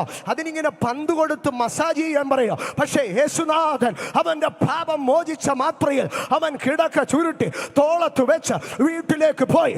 യേശു അവിടെ തെളിയിക്കുകയാണ്, മാനവരാശിയുടെ രോഗത്തിന്റെ പിമ്പിൽ മനുഷ്യനെ രോഗിയാക്കുന്നത് പാപമാണ്. ഇന്ന് രാത്രി തലമുറയായി രോഗം നിന്നെ വേട്ടയാടുന്നു. പാരമ്പര്യ രോഗങ്ങൾ ഇന്ന് രാത്രി പാപമോചനത്തിന്റെ അധികാരത്തിൽ കർത്താവ് ഇതിനകത്ത് അഴിച്ചു മാറ്റുകയാണ്. യേശുവിന്റെ രക്തം സകല പാപവും മോചിച്ച് നിന്നെ ശുദ്ധീകരിക്കുക. പത്രോസ് വിളിച്ചു പറഞ്ഞു, അവൻ നമ്മുടെ പാപങ്ങളെ ചുമന്നുകൊണ്ട് ക്രൂശിന്മേൽ കയറി. അതിനടുത്തത് ഇങ്ങനെയാണ് എഴുതിയിരിക്കുന്നത്, അവന്റെ അടിപ്പിണരുകളാൽ അവന്റെ അടിപ്പിണരുകളാൽ നമുക്ക് സൗഖ്യം വന്നിരിക്കുന്നു. കണ്ടോ, പാപം 1 ബന്ധനമാണ്, പാപം 2 മരണമാണ്, പാപം 3 രോഗമാണ്. പക്ഷേ യേശുവിന്റെ രക്തത്താൽ, കാൽവറിയാൽ ഒരു മനുഷ്യന് പാപമോചനം ലഭിക്കുമ്പോൾ അവൻ അതിൽ നിന്ന് പുറത്തു വരികയാണ്. നാലാമതായി ഒരൊറ്റ ഭാഗം കൂടെ പറഞ്ഞ് അടുത്ത വിഷയത്തിലേക്ക് ഞാൻ കടക്കുവാൻ ആഗ്രഹിക്കുകയാണ്. സ്തോത്ര. അടുത്ത ഭാഗത്തിലേക്ക് കടന്നു വരുമ്പോൾ യെശയ്യാ പ്രവചനം 57-ാം അധ്യായത്തിന്റെ അവസാന വാക്യത്തിലേക്ക് വരുമ്പോൾ അവിടെ പറയുന്നത് ഇങ്ങനെയാണ്, ലോകത്തിൽ സമാധാനമില്ലാത്തൊരു വിഭാഗമുണ്ടെങ്കിൽ അത് പാപം സംഭവിച്ചു പോയവരാണ്. കണ്ടോ, ദുഷ്ടന്മാർക്ക് സമാധാനമില്ല. ഇന്ന് രാത്രി എന്നെ കേൾക്കുന്ന സ്നേഹിത സഹോദര, ലോകത്തിൽ എത്ര ബംഗ്ലാവ് ഉണ്ടെങ്കിലോ, എത്ര കോടി സ്വത്ത് നിനക്കുണ്ടെങ്കിലോ, റോൾസ് റോയ്സ് 4 മേടിക്കാൻ നിനക്ക് ആസ്തിയുണ്ടെങ്കിലോ, നിനക്ക് പ്രൈവറ്റ് ജെറ്റ് ഉണ്ടെങ്കിലോ, നിനക്ക് സ്വന്തമായ എയർലൈൻസ് ഉണ്ടെങ്കിലോ, സ്തോത്രം, നിന്നെ ജീവിതത്തിൽ പാപം കിടക്കുന്നിടത്തോളം സമാധാനമുണ്ടാകത്തില്ല. സ്തോത്ര. കേരളത്തിന്റെ ഏറ്റവും നാഗരികതയുടെ ഉത്തുംഗ ശൃംഗത്തിൽ നിൽക്കുന്ന പട്ടണമാണ് സ്തോത്ര എറണാകുളം. പക്ഷേ എറണാകുളം പട്ടണത്തിൽ കൂടെ നിങ്ങൾ ഒരു ദിവസം യാത്ര ചെയ്താൽ അതിൽ 2 പ്രധാന ഹോർഡിങ്ങുകളെങ്കിലും നിങ്ങൾ കാണും. ഉറക്കമില്ലായ്മയൊരു പ്രശ്നമാണോ? വരൂ, ഞങ്ങൾ ചികിത്സ തരാമെന്ന്. കണ്ടോ, ആധുനികത ഇല്ലാഞ്ഞിട്ടാണോ, നാഗരികത ഇല്ലാഞ്ഞിട്ടാണോ, പക്ഷേ പണമില്ലാഞ്ഞിട്ടാണോ? ലോകത്തിലെ ഏറ്റവും സമ്പന്നന്മാർ വസിക്കുന്നത് എറണാകുളത്താണ്. ഏറ്റവും കൂടുതൽ കാറുകൾ വിറ്റഴിക്കപ്പെടുന്നത് എറണാകുളത്താണ്. ഏറ്റവും വസ്തുവിന് മൂല്യമുള്ളത് എറണാകുളത്താണ്, ഏറ്റവും വിലയേറിയ വീടുകളുള്ളത് എറണാകുളത്താണ്, ഏറ്റവും പഞ്ചനക്ഷത്ര ഹോട്ടലുകളുള്ളത് എറണാകുളത്താണ്. പക്ഷേ ആ പഞ്ചനക്ഷത്ര ഹോട്ടലുകൾക്കോ വിലയേറിയ വാഹനങ്ങൾക്കോ മണിമന്ദിരങ്ങൾക്കോ ബംഗ്ലാവുകൾക്കോ മനുഷ്യൻ ഉറക്കം നൽകാൻ കഴിയുന്നില്ല, അവന് സ്വസ്ഥത നൽകാൻ കഴിയുന്നില്ല. കാരണം പാപം മനുഷ്യന്റെ സമാധാനത്തെ കെടുത്തു. എന്നാൽ റോമർക്ക് ലേഖനം എഴുതുമ്പോൾ 5-ാം അധ്യായം 1-ാം വാക്യത്തിൽ യേശു കർത്താവിന്റെ തിരുവെഴുത്ത് ഇങ്ങനെ വിളിച്ചു പറയുകയാണ്, വിശ്വാസത്താൽ നീതീകരിക്കപ്പെട്ടിട്ട് നമുക്ക് ദൈവത്തോട് സമാധാനമുണ്ട്. യേശു കർത്താവ് ശിഷ്യഗണത്തോട് പറഞ്ഞു, എൻ്റെ സമാധാനം ഞാൻ നിങ്ങൾക്ക് തന്നേച്ചു പോകുന്നു. യേശു തന്റെ ശിഷ്യന്മാരെ അയക്കുമ്പോൾ പറഞ്ഞു, ഏതെങ്കിലും വീട്ടിൽ ചെന്നാൽ നിങ്ങൾ ആ വീടിനോട് പറയണം, ഈ വീടിന് സമാധാനം, പാപമോചനം മനുഷ്യന് സമാധാനം കൊണ്ടുപോകും. വെറുതെ ദ്രോഹിക്കുന്നവന്റെ ഹൃദയത്തിന്റെ സമാധാനം തകർക്കപ്പെടുമ്പോൾ പാപമോചനം മാനവരാശിക്ക് സമാധാനം കൊണ്ടുവരിക. അവിടെ പറയുകയാണ്, കണ്ണുകൾ തുറന്നാൽ പാപമോചനം കിട്ടും.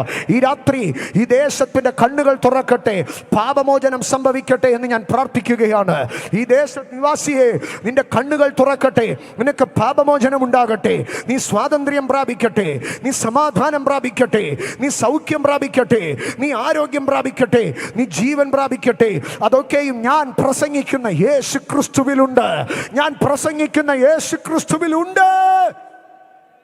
ആമേൻ. അവിടെ പറയുകയാണ് പാപമോചനം ലഭിക്കേണ്ടതിന്. അടുത്തതായി പറയുകയാണ് ശുദ്ധീകരിക്കപ്പെട്ടവരുടെ അവകാശം ലഭിക്കേണ്ടതിന് കണ്ണുകൾ തുറക്കണം. ശുദ്ധീകരിക്കപ്പെട്ടവരുടെ അവകാശം ലഭിക്കേണ്ടതിന് കണ്ണുകൾ തുറക്കണം. അപ്പൊ കണ്ണു തുറന്നാൽ എന്ത് ലഭിക്കും? ശുദ്ധീകരിക്കപ്പെട്ടവരുടെ അവകാശം ലഭിക്കും. ഞാനൊരു കാര്യം പറയട്ടെ സഹോദരങ്ങളെ, എല്ലാ മനുഷ്യനും അവകാശമുണ്ട്. കള്ളുകുടിയനും അവകാശമുണ്ട്, കൊലപാതകിക്കും അവകാശമുണ്ട്, വ്യഭിചാരിക്കും അവകാശമുണ്ട്, ദോഷം ചെയ്യുന്ന എല്ലാവർക്കും അവകാശമുണ്ട്. സ്തോത്ര. ബൈബിൾ അത് സമ്മതിക്കുന്നുണ്ട്, ബൈബിൾ അത് പ്രൂവ് ചെയ്യുന്നുണ്ട്. എല്ലാവർക്കും ഒരു അവകാശമുണ്ട്. നിങ്ങൾ പറയരുത് കേട്ടോ, ദുഷ്ടന്മാർക്കൊന്നും അവകാശമില്ലെന്ന് നിങ്ങൾ പറയരുത്, ഇവിടെ ഭക്തിക്കാർക്ക് അവകാശമില്ലെന്ന് നിങ്ങൾ പറയരുത്. ബൈബിൾ പറയുന്നുണ്ട് അവർക്കും അവകാശമുണ്ടെന്ന്. പക്ഷേ ഇവിടെ പറയുകയാണ്, ആ അവകാശമല്ല ഒരുത്തൻ്റെ കണ്ണു തുറന്നാൽ ലഭിക്കുന്നത്. ശുദ്ധീകരിക്കപ്പെട്ടവരോടുകൂടെ അവൻ അവകാശം ലഭിക്കുക. അപ്പോൾ നിങ്ങൾ ചോദിക്കുക, കപടഭക്തിക്കാർക്കും ദുഷ്ടന്മാർക്കുമൊക്കെ എന്താണ് അവകാശമെന്ന്? മത്തായി സുവിശേഷം 24:51 അവിടെ പറയുകയാണ്, അവനെ ദണ്ഡിപ്പിച്ച് അവന് കപടഭക്തിക്കാരോടുകൂടെ പങ്ക് കൽപ്പിക്കും, കപടഭക്തിക്കാരോടുകൂടെ അവനൊരു അവകാശം കൊടുക്കുക. ആ നല്ല അവകാശമാണല്ലോ. എന്താണ് അവകാശം? അവിടെ പറയുകയാണ്, അവിടെ കരച്ചിലും പല്ലുകടിയും ഉണ്ടാകും. കണ്ടോ, കരച്ചിലും പല്ലുകടിയോ കപടഭക്തിക്കാരൻ്റെ അവകാശമാണ്. ഇനിയും വീണ്ടും ലൂക്കോസ് 12:24 വരുമ്പോൾ അവിടെ പറയുകയാണ്, അവനെ ദണ്ഡിപ്പിക്കുകയോ അവന് അവിശ്വാസികളോടുകൂടെ പങ്ക് കൽപ്പിക്കുകയും ചെയ്യും. ആകയാൽ അവിശ്വാസികൾക്ക് ദുഷ്ടന്മാർക്കും എല്ലാം പങ്കുണ്ട്. എന്നാൽ ഒരുത്തൻ്റെ കണ്ണു തുറക്കുമ്പോൾ അവൻ കരച്ചിലിൻ്റെയും പല്ലുകടിയുടെയും കെടാത്ത തീയും ചാകാത്ത പുഴുവുമുള്ള ഒരവകാശത്തിലേക്കല്ല അവൻ പോകുന്നത്. പകരം അവൻ വെളിച്ചത്തിൽ വിശുദ്ധന്മാർക്കുള്ള അവകാശത്തിലേക്ക് പോവുകയാണ്. എന്താണ് മാനവരാശിക്ക് സുവിശേഷം നൽകുന്ന പ്രിവിലേജ്? സുവിശേഷം വാഗ്ദാനം ചെയ്യുന്നത് എന്താണ്? എഫെസ്യ ലേഖനം 3-ാം അധ്യായം അതിൻ്റെ 6-ാം വാക്യത്തിൽ ഇങ്ങനെയാണ് എഴുതിയിരിക്കുന്നത്, അതോ ജാതികൾ സുവിശേഷത്താൽ ക്രിസ്തു യേശുവിൽ കൂട്ടവകാശികളോ. എന്നോട് ചേർന്നൊന്ന് പറഞ്ഞേ, സുവിശേഷത്താൽ ക്രിസ്തു യേശുവിൽ കൂട്ട അവകാശി. സുവിശേഷം ഒരു മനുഷ്യനെ ആരാക്കി തീർക്കുക? ക്രിസ്തു യേശുവിനോടുകൂടെ കൂട്ടവകാശിയാക്കി തീർക്കുക. എഫെസ്യ ലേഖനം 2-ാം അധ്യായം പറയുന്നത്, നീ ഇനി അന്യനും പരദേശിയുമല്ല, വിശുദ്ധന്മാരുടെ സഹപൗരന്മാരും ദൈവത്തിന്റെ ഭവനക്കാരും അത്രേ. 3-ാം അധ്യായത്തിലേക്ക് വരുമ്പോൾ പറയുകയാണ്, നീ വിശുദ്ധന്റെ സഹപൗരന് ദൈവത്തിന്റെ ഭവനക്കാരന് മാത്രമല്ല, 3-ാം അധ്യായം പറയുകയാണ്, നീ ക്രിസ്തുവിനോടുകൂടെ കൂട്ടവകാശി അത്രേ. അതുകൊണ്ടാണ് യേശു കർത്താവ് പറഞ്ഞത്, എനിക്ക് ശുശ്രൂഷ ചെയ്യുന്നവൻ എന്നെ അനുഗമിക്കട്ടെ, ഞാൻ ഇരിക്കുന്നിടത്ത് എൻ്റെ ശുശ്രൂഷക്കാരനും ഇരിക്കുക. എന്താ കർത്താവ് പറഞ്ഞത്? ആമേൻ, സ്തോത്ര. ജയിക്കുന്നവന് ഞാൻ എവിടെങ്കിലും ഒരു സീറ്റ് ഒപ്പിച്ച് കൊടുക്കാമെന്നാണോ പറഞ്ഞത്? അല്ല മക്കളെ, എന്നെ അനുഗമിക്കുന്നവരൊക്കെ ധൈര്യമായിട്ടിരിക്കുക, നീ അങ്ങ് വാടാ, സ്വർഗത്തിൽ വാ, ഞാൻ എങ്ങനെയെങ്കിലും ഒരു സീറ്റ് നിനക്ക് ഒപ്പിച്ചു തരാം. അതല്ല കർത്താവ് പറഞ്ഞത്. ജയിക്കുന്നവന് ഞാൻ എന്നോട് കൂടെ എൻ്റെ സിംഹാസനത്തിൽ ഇരുപ്പാൻ, എൻ്റെ സിംഹാസനത്തിൽ ജീവിപ്പാൻ വരം നൽകുക. ക്രിസ്തു യേശുവിനോടുകൂടെ കൂട്ടവകാശികളത്രേ. ആമേൻ. എന്താണ് ക്രിസ്തു യേശുവിനോടുകൂടെയുള്ള കൂട്ടവകാശ? വെളിപ്പാട് പുസ്തകം 20-ാം അധ്യായത്തിലേക്ക് കടന്നു വരുമ്പോൾ അവിടെ പറയുകയാണ്, ഒന്നാം പുനരുത്ഥാനത്തിൽ പങ്കുള്ളവൻ, ഒന്നാം പുനരുത്ഥാനത്തിൽ പങ്കുള്ളവൻ ഭാഗ്യവാനും വിശുദ്ധനുമാകുന്നു. രണ്ടാം മരണത്തിന് അവന്റെ മേൽ അധികാരമില്ല. ആമേൻ. അങ്ങനെ ക്രിസ്തുവിനോടുകൂടെ അധികാരം ലഭിച്ചാൽ, അവകാശം ലഭിച്ചു കഴിഞ്ഞാൽ, ആമേൻ, രണ്ടാം മരണത്തിന് അവന്റെ മേൽ അധികാരമില്ല. ക്രിസ്തുവിനോടുകൂടെയുള്ള കൂട്ടവകാശത്തിന് രണ്ട് പ്രത്യേകതകളെ അവിടെ പറയുന്നത്.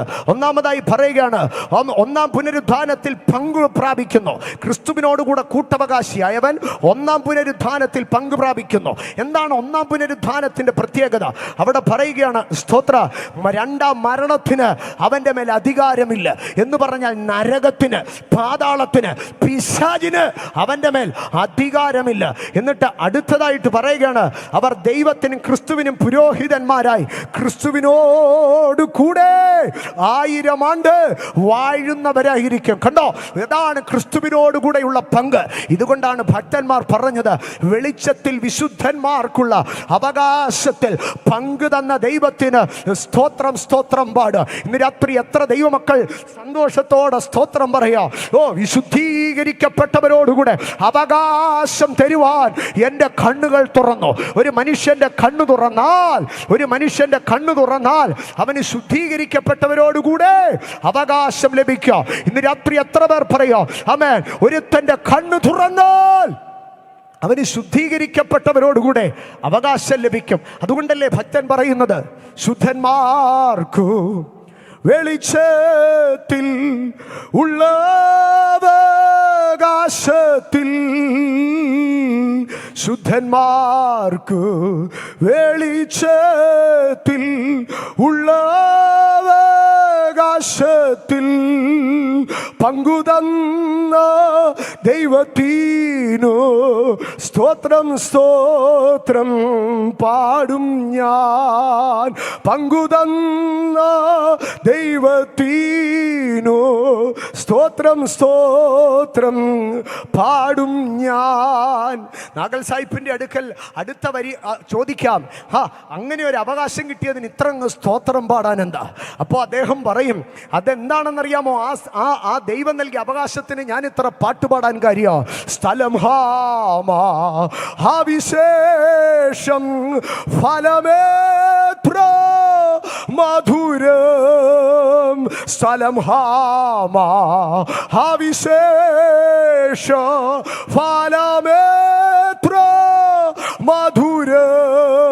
വേണ്ട വേണ്ട ഈ ഭൂപ്രദേശം, അതല്ല എൻ്റെ പാർപ്പിട.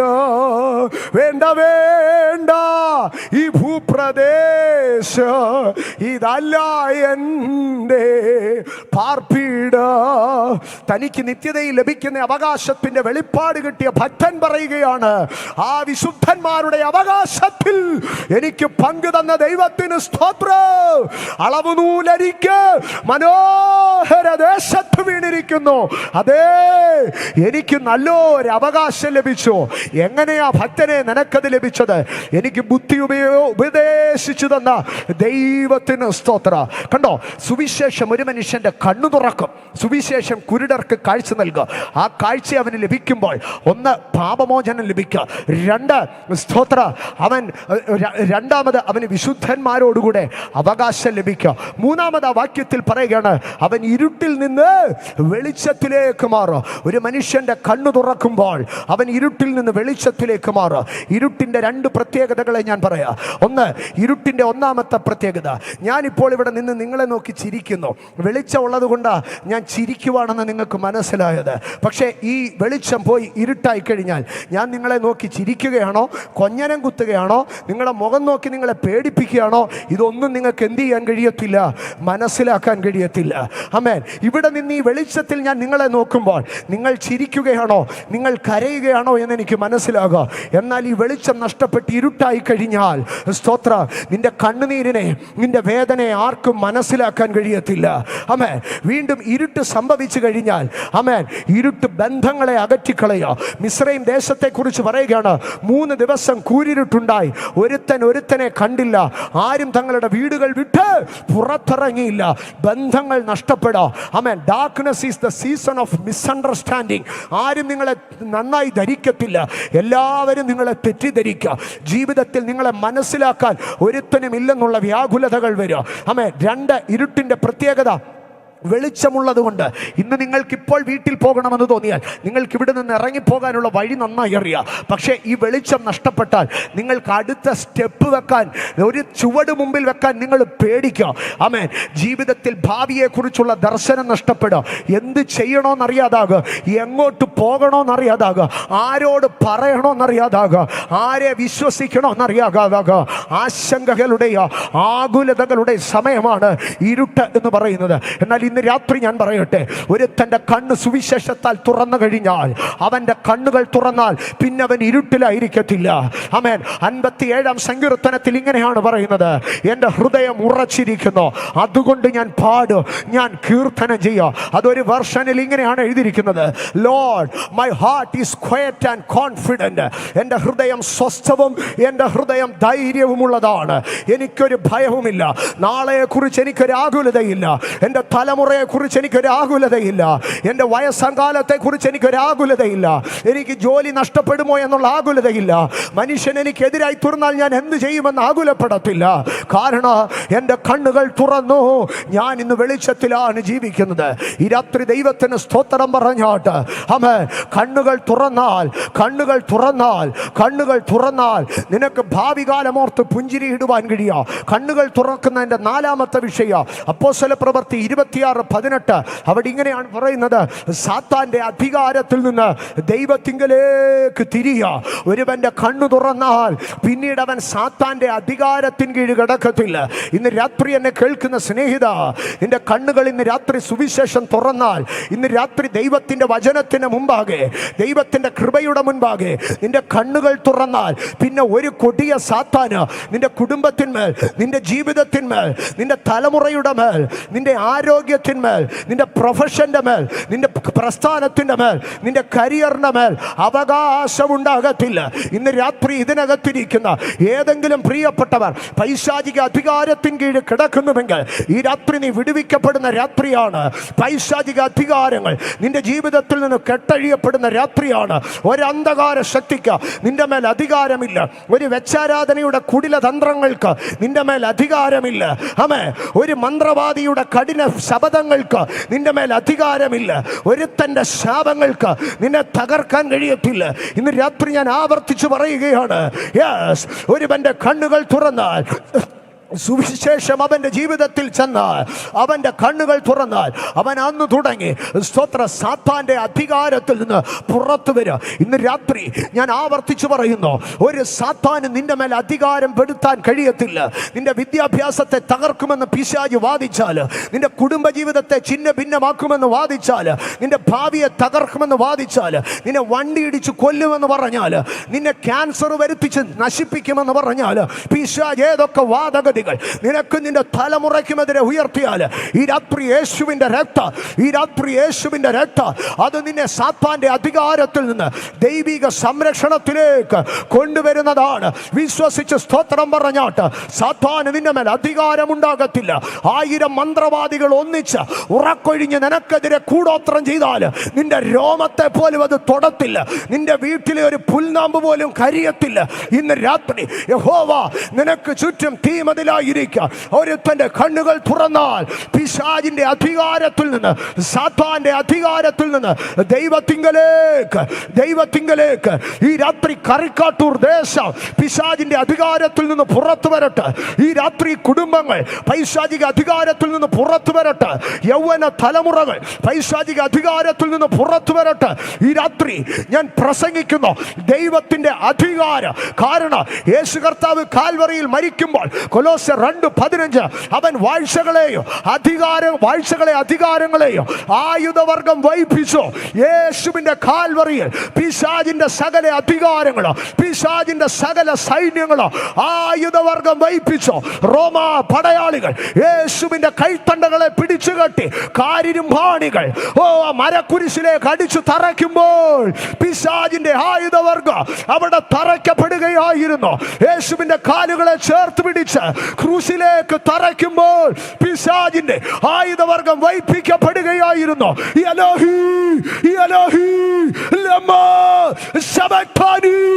എന്നുറക്ക നിലവിളിച്ച് യേശു കർത്താവ് പ്രാണനെ വിടുമ്പോൾ പാതാള ഗോപുരങ്ങൾ പൈശാചിക മണ്ഡലങ്ങൾ ആയുധം വെച്ച് കീഴടങ്ങി. അതാണ് ഈ എഫെസ്യർക്ക് ലേഖനം എഴുതുമ്പോൾ കർത്താവിനെ കുറിച്ച് ഇങ്ങനെയാണ് എഴുതിയത്. ദൈവമോ അവനെ ഏറ്റവും ഉയർത്തി വാഴ്ചകൾക്കും അധികാരങ്ങൾക്കും അത്യന്തം മീതെ ഇരുത്തി.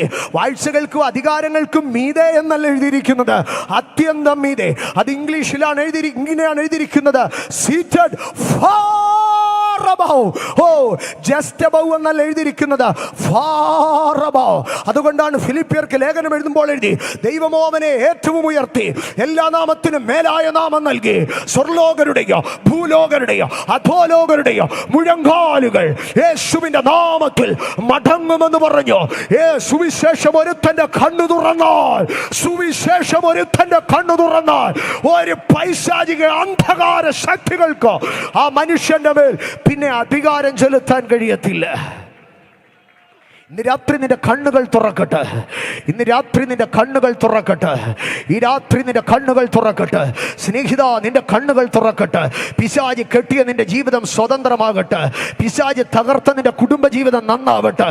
പിശാച് പൊളിച്ച നിന്റെ ദാമ്പത്യം പണിയപ്പെടട്ടെ. പിശാച് അടിച്ച് തകർത്ത നിന്റെ ബിസിനസ് പൊങ്ങി വരട്ടെ. പിശാച് നശിപ്പിച്ച് കളഞ്ഞ നിന്റെ ഭാവി പണിയപ്പെടട്ടെ. ഈ രാത്രി ഞങ്ങൾ പ്രസംഗിക്കുന്ന ദൈവത്തിന്, ഈ രാത്രി ഞങ്ങൾ പ്രസംഗിക്കുന്ന യേശുവിന് നിന്റെ കുടുംബത്തിലെ, നിന്റെ വ്യക്തി ജീവിതത്തിലെ ഏത് വിഷയത്തെയോ പണിതെടുക്കുവാൻ, പരിഹരിക്കുവാൻ അവൻ ശക്തനാണ്. ലാധനെ സനാധനാശക പ്രവാസിയ ഹോളി സ്പിരിറ്റ്. ആമേൻ. എലീശ പ്രാർത്ഥിച്ചു, ഇവന്റെ കണ്ണുകൾ തുറക്കണമേ. പൗലോസ് പറഞ്ഞു, സുവിശേഷം ഒരു മനുഷ്യന്റെ കണ്ണുകൾ തുറക്കുമ്പോൾ 4 കാര്യങ്ങൾ സംഭവിക്കുക. എന്നാൽ സുവിശേഷം കണ്ണുകൾ സംഭവിക്കുമ്പോൾ എന്താണ് സംഭവിക്കുന്നത്? കണ്ണു തുറക്കുന്നവൻ ചെയ്യുന്ന കാര്യങ്ങൾ. ഇന്ന് രാത്രികാലം കണ്ണു തുറക്കുന്നവൻ ചെയ്യുന്ന 4 കാര്യങ്ങളെ ഞാൻ വേഗത്തിൽ പറയാം. അപ്പോസ്തല പ്രവർത്തികളുടെ പുസ്തകം 9-ാം അധ്യായത്തിലേക്ക് കടന്നു വരുമ്പോൾ അവിടെ അപ്പോസ്തല ഗണങ്ങളിൽ അഗ്രഗണ്യനായിരിക്കുന്ന വിശുദ്ധ പൗലോസായി മാറ്റപ്പെട്ട ദിവസമാണ്. പൗലോസ് മാനസാന്തരപ്പെട്ട് കർത്താവിങ്കിലേക്ക് വരുന്ന ദിവസമാണ്. നേർവീതി എന്ന തെരുവിൽ യൂദ എന്ന് പറയുന്ന ഒരു മനുഷ്യൻ്റെ വീട്ടിൽ ശൗൽ എന്ന് വിളിക്കപ്പെടുന്ന പൗലോസ് ഇരിക്കുകയാണ്. ആ സമയത്ത് പൗലോസിന് കാഴ്ച ലഭിച്ചിട്ടില്ല. ആ സമയത്ത് പൗലോസ് അന്ധനാണ്. പൗലോസിന് കാഴ്ച ലഭിക്കുന്നു. പൗലോസിന് കാഴ്ച ലഭിക്കുമ്പോൾ പൗലോസ് 4 കാര്യങ്ങൾ ചെയ്യുന്നത് കാണാൻ കഴിയും. ഇന്ന് രാത്രി നിങ്ങൾ കാഴ്ച ലഭിച്ചവരാണോ എന്ന് നിങ്ങൾ തന്നെ ഒന്ന് പരിശോധിക്കണോ? കാഴ്ച ലഭിച്ചിട്ടില്ലെങ്കിൽ ഈ 4 കാര്യം ആർക്കും ചെയ്യാൻ കഴിയത്തില്ല. ആമേൻ. അടുത്തിരിക്കുന്നവരുടെ അടുക്കൽ എന്ന് പറഞ്ഞ്, കാഴ്ച ലഭിച്ചിട്ടില്ലെങ്കിൽ ഈ 4 കാര്യം ആർക്കും ചെയ്യാൻ കഴിയത്തില്ല. അപ്പം കാഴ്ച ലഭിച്ചാൽ എന്തോ ചെയ്യും? ഈ 4 കാര്യം അവൻ ചെയ്യും. ഉറപ്പാണേ. ഞാൻ ആ ഭാഗത്തിലേക്ക് കടക്കാം. അപ്പോസ്തല പ്രവൃത്തി 9:18. ഉടനെ അവൻ്റെ കണ്ണിൽ നിന്ന് ചെതുമ്പൽ പോലെ വീണു, കാഴ്ച ലഭിച്ചു. അടുത്ത ഭാഗം 4 കാര്യങ്ങൾ എഴുതിയിരിക്കുന്നത്. കാഴ്ച ലഭിച്ചു. 1, അവൻ എഴുന്നേറ്റു. 2, അവൻ സ്നാനമേറ്റു. 3, അവൻ ആഹാരം കൈക്കൊണ്ടു. 4, അവൻ ബലം പ്രാപിച്ചു. കാഴ്ച ലഭിച്ചാൽ അവൻ ആദ്യം എന്ത് ചെയ്യുമെന്നറിയാമോ? കാഴ്ച ലഭിച്ചാൽ അവൻ എഴുന്നേൽക്കും. അവനെ ആരെങ്കിലും ഒക്കെ കൊണ്ട് എവിടെങ്കിലും ഇരുത്തിയ ഇടത്തുനിന്ന് അവനൊരാഗ്രഹം ഉണ്ടാകും, ഇങ്ങനെ ഇരുന്നാൽ പോരാ, എഴുന്നേൽക്കണം. ഇരിക്കുന്നത് മടിയാ, ഇരിക്കുന്നത് നിരാശയാ, ഇരിക്കുന്നത് ഒരിടത്തും ഇങ്ങനെയൊക്കെ അങ്ങ് പോയാൽ മതി എന്നുള്ള തോന്നല. സ്തോത്രം. ഇന്നത്തെയൊക്കെ വാച്ചുകൾക്കകത്തൊരു പ്രത്യേകതയുണ്ട്. നമ്മൾ എവിടെയെങ്കിലും പോയി ഇങ്ങനെ പ്രസംഗത്തിനൊക്കെ ഇരുന്ന് ഒരു മണിക്കൂർ ഇരുന്നാൽ, അല്ലെങ്കിൽ നമ്മൾ അനങ്ങാതെ 1 മണിക്കൂർ ഇരുന്നാൽ നമ്മുടെ വാച്ചിനകത്തുനിന്ന് ഇങ്ങനെ നമ്മൊന്ന് ചെറിയൊരു വൈബ്രേഷൻ വന്നിട്ട് നമ്മുടെ അടുക്ക പറയും, നീ കുറേ നേരമായിട്ട് ഇരിക്കുകയാണ്, നീ ഒന്ന് എഴുന്നേക്കെന്ന് പറയും. സ്തോത്രം. അപ്പോൾ ഇരിക്കുക എന്ന് പറയുന്നത് ഒരു മടിയാണ്.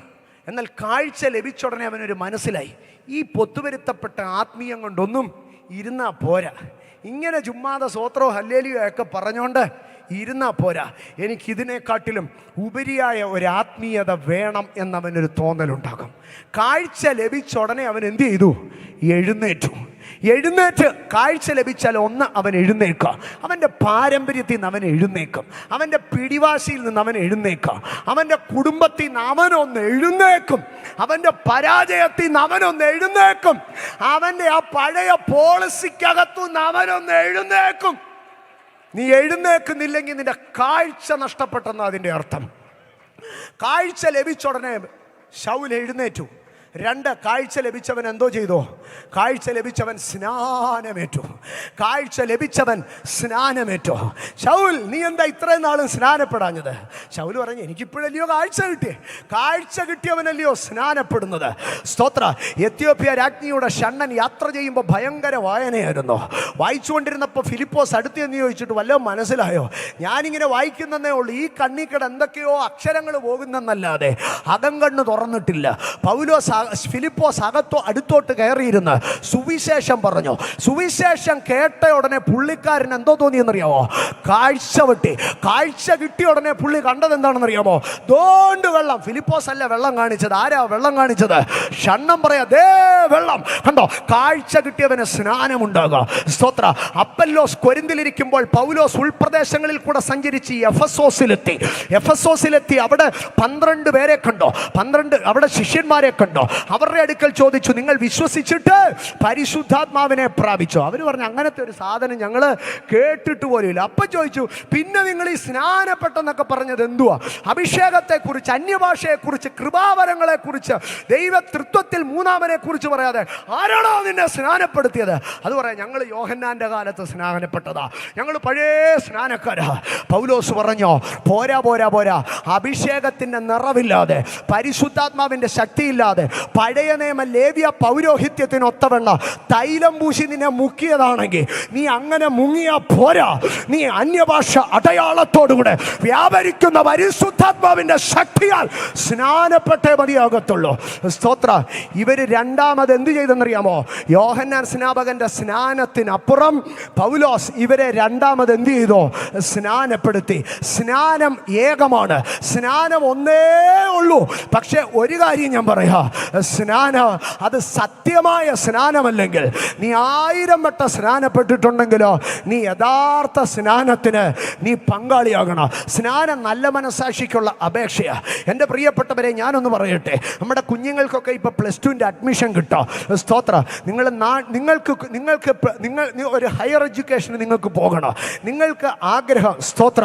നിങ്ങളുടെ ആഗ്രഹം പത്തനംതിട്ട, നമുക്ക് അടുത്തുള്ള കോളേജ് പറയാം, നിങ്ങളുടെ ആഗ്രഹം പത്തനംതിട്ട കാതോലിക്കേറ്റ് കോളേജിൽ നിങ്ങൾക്ക് BComന് അഡ്മിഷൻ കിട്ടണമെന്ന്. പക്ഷെ നിങ്ങളെന്തോ ചെയ്തെന്നറിയാമോ? നിങ്ങൾ ആപ്ലിക്കേഷൻ കൊണ്ടുപോയി ഈ നാട്ടിലുള്ള സകല പാരലൽ കോളേജിലും കൊടുത്തോ. സകല പാരലൽ കോളേജിലും നിങ്ങൾ ആപ്ലിക്കേഷൻ കൊടുത്തോ.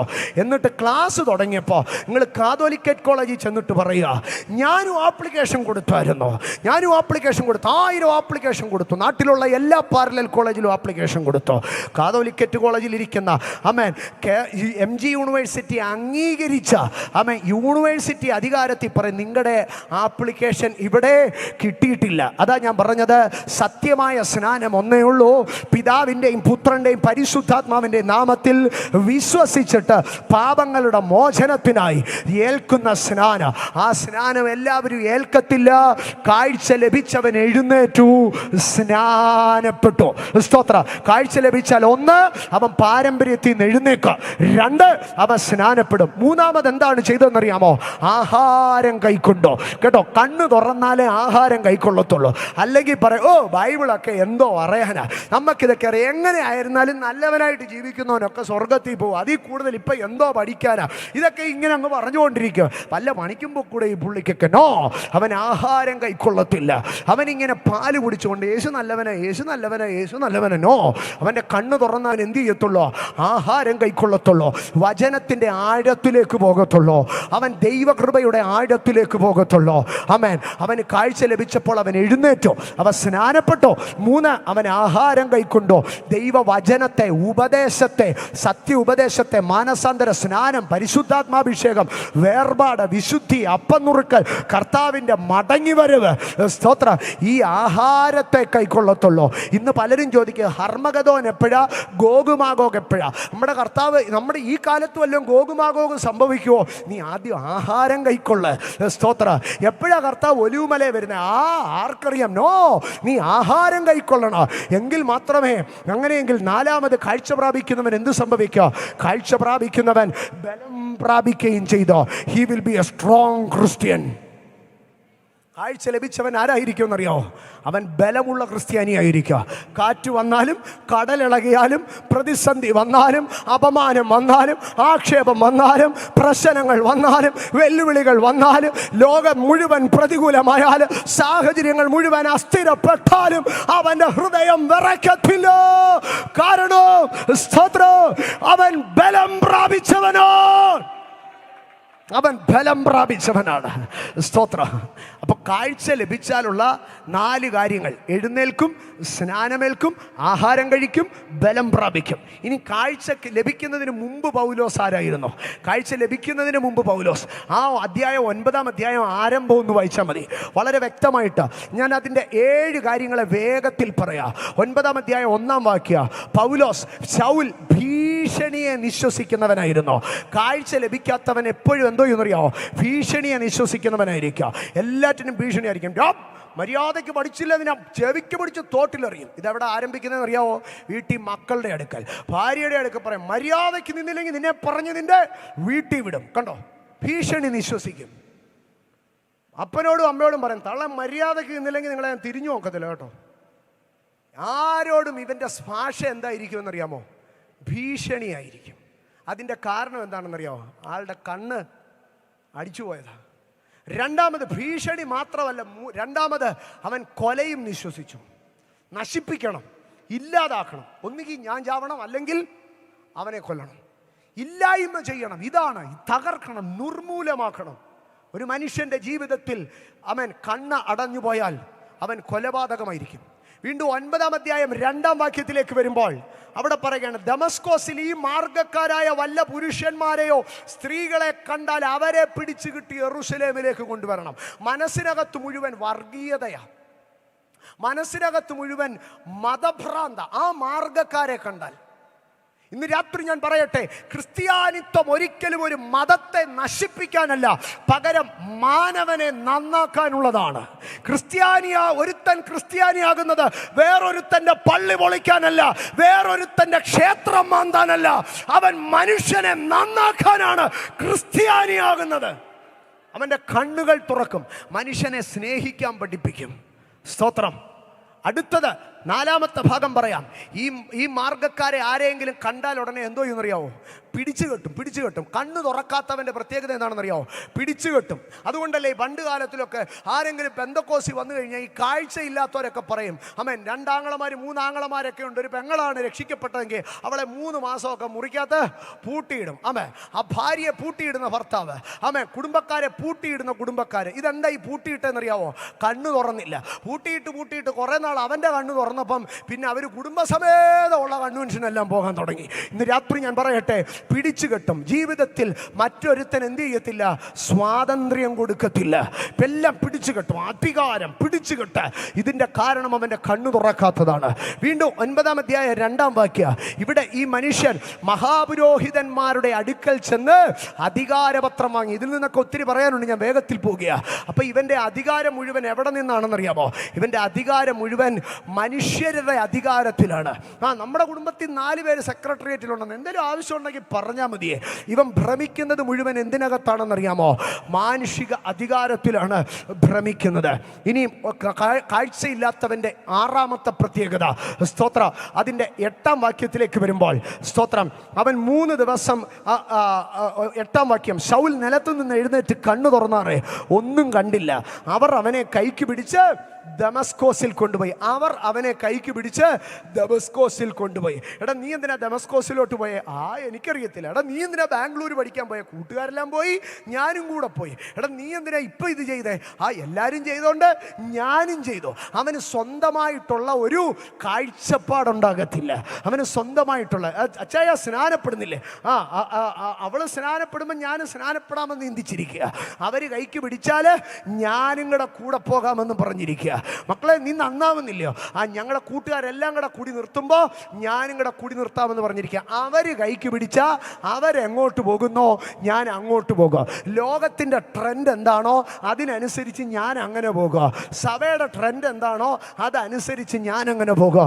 ട്രെൻഡ് അനുസരിച്ച് പോകുന്നവൻ കണ്ണു തുറന്നിട്ടില്ല. സ്തോത്ര.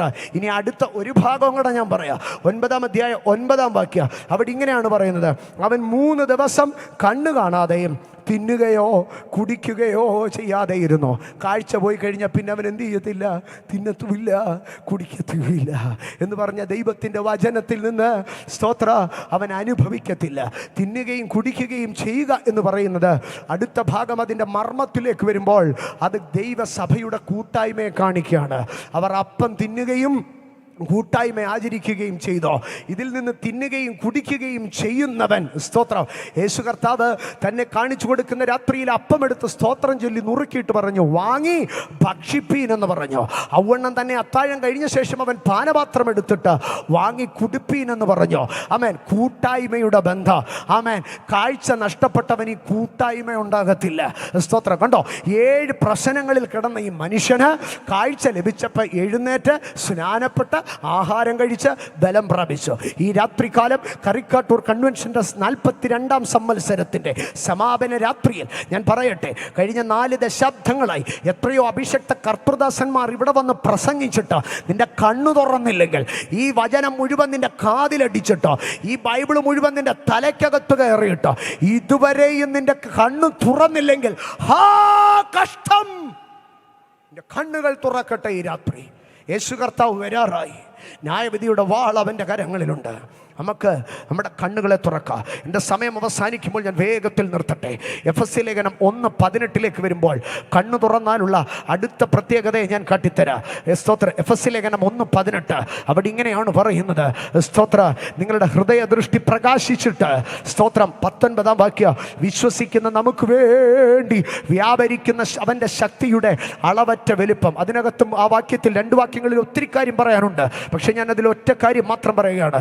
ഹൃദയദൃഷ്ടി പ്രകാശിപ്പിച്ചിട്ട് അവൻ്റെ വിളിയാലുള്ള ആശ ഇന്നതെന്നും വിശുദ്ധന്മാരിലുള്ള അവൻ്റെ അവകാശത്തിൻ്റെ മഹിമാദനം ഇന്നതെന്നും അവൻ്റെ ബലത്തിൻ്റെ വല്ലഭത്വത്താൽ വ്യാപാരത്താൽ വിശ്വസിക്കുന്ന നിങ്ങൾക്ക് വേണ്ടി വ്യാപരിക്കുന്നവൻ്റെ ശക്തിയുടെ അളവറ്റ വലിപ്പം. ഇങ്ങനെയാണ് ആ വാക്യം പോകുന്നത്. അതിലെ ഒറ്റ ഭാഗം മാത്രം ഞാൻ എടുക്കുക.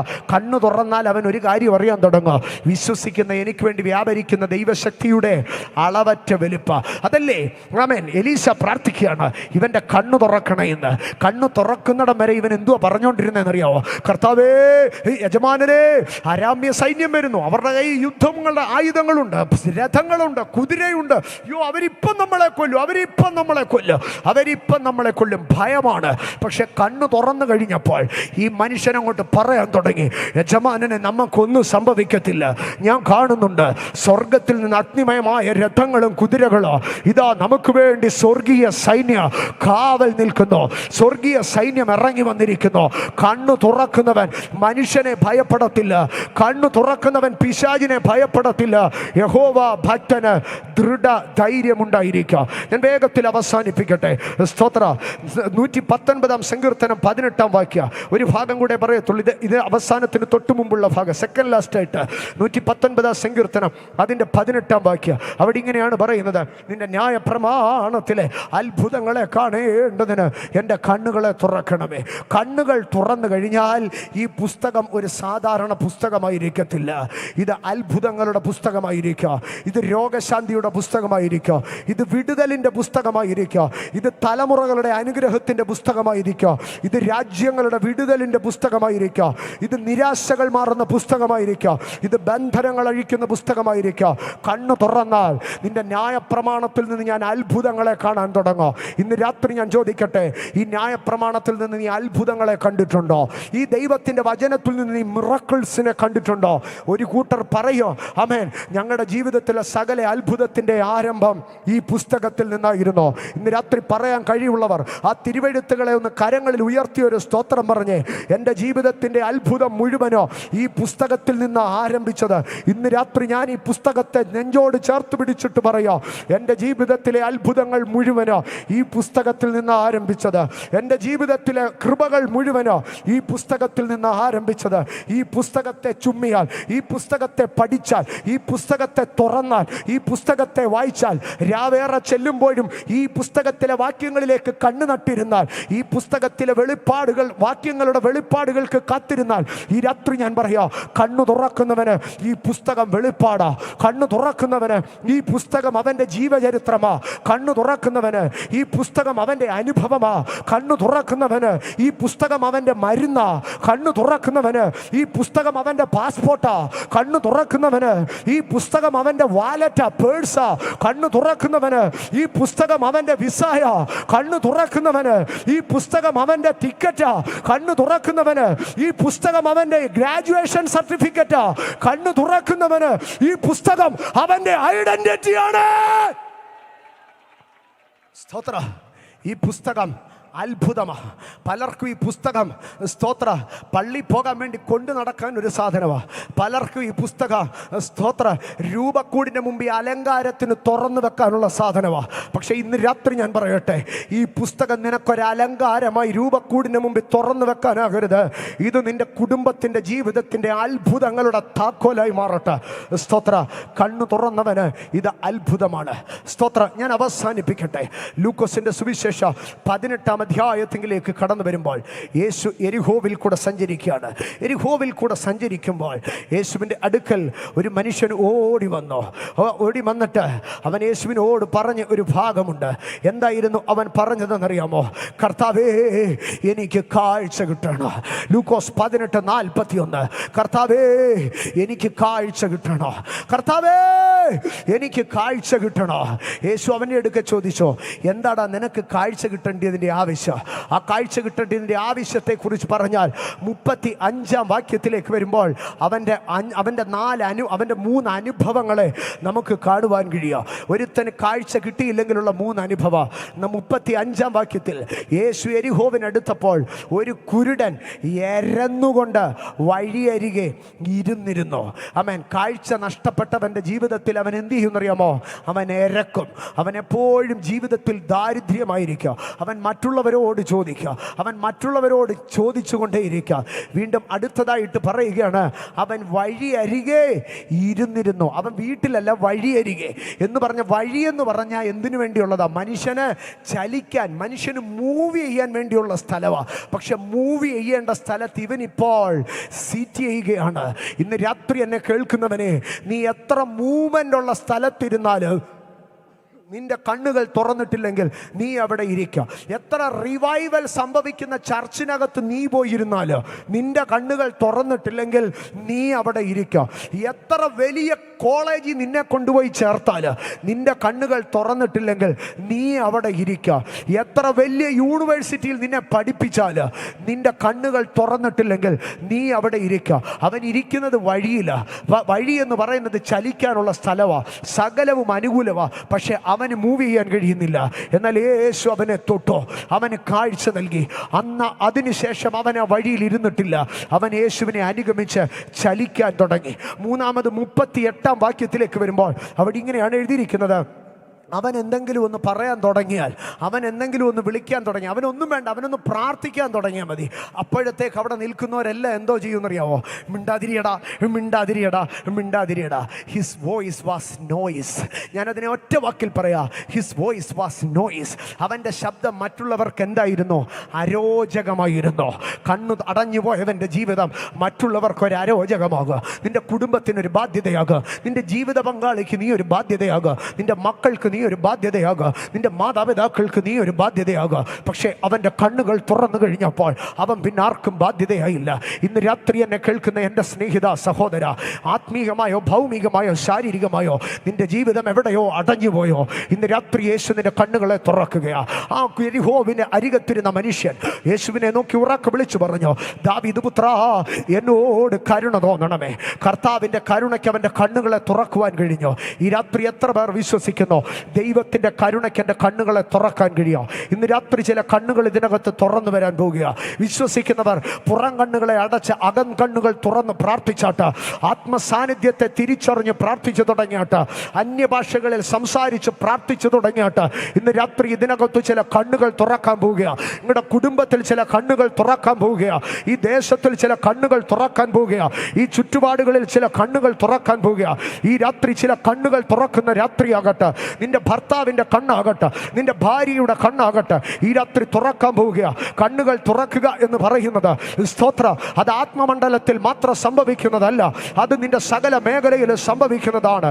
കണ്ണുകൾ തുറക്കുക എന്ന് പറയുന്നത് അതൊരു ഹീലിംഗ് ആണ്. ഇന്ന് രാത്രി ഞാൻ ഇതിനകത്ത് പ്രസംഗിച്ച് അവസാനിക്കുമ്പോൾ സ്തോത്ര, ചുമ്മാ അതൊരു പാട്ടുപാടി അവസാനിപ്പിക്കുകയല്ല. ഇന്ന് രാത്രി യെസ്, യെരിഹോവിലെ കുരുടന് കാഴ്ച കിട്ടിയപ്പോൾ അവൻ പറയാ, ഞാൻ സൗഖ്യമായെന്ന് പറയുക. ഈ രാത്രി ഇതിനകത്ത് വലിയ ഹീലിങ്ങുകൾ സംഭവിക്കാം. ഇന്ന് രാത്രി ദൂരത്തോ ചാരത്തോ ഇരുന്ന് ഞങ്ങളെ കേൾക്കുന്നവരാരുമാകട്ടെ, നിന്റെ ശരീരത്തെ അലട്ടുന്ന ഒരു രോഗബലമുണ്ടോ, നിന്റെ ശരീരം തകർന്നു പോകുന്ന ഒരു വേദനയുണ്ടോ, നീ വിട്ടുകൊടുക്കരുത്. നീ ആ രോഗത്തിന് വിട്ടുകൊടുക്കരുത്, നീ ആ മരണത്തിന് നിന്നെ വിട്ടുകൊടുക്കരുത്, നീ ആ ബന്ധനത്തിന് നിന്നെ വിട്ടുകൊടുക്കരുത്. ഈ രാത്രി അഭിഷക്തന്മാർ ഇതിനകത്തുണ്ട്. ഈ രാത്രി പ്രാർത്ഥിക്കുന്ന ദൈവമക്കൾ ഇതിനകത്തുണ്ട്. ഈ രാത്രി ഇറങ്ങി നിൽക്കുന്ന ദൈവത്തിന്റെ മഹത്വമുള്ള സാന്നിധ്യമുണ്ട്. ഈ രാത്രി കത്തിജ്വലിക്കുന്ന ദൈവത്തിന്റെ കൃപാവരങ്ങൾ ഇതിനകത്തുണ്ട്.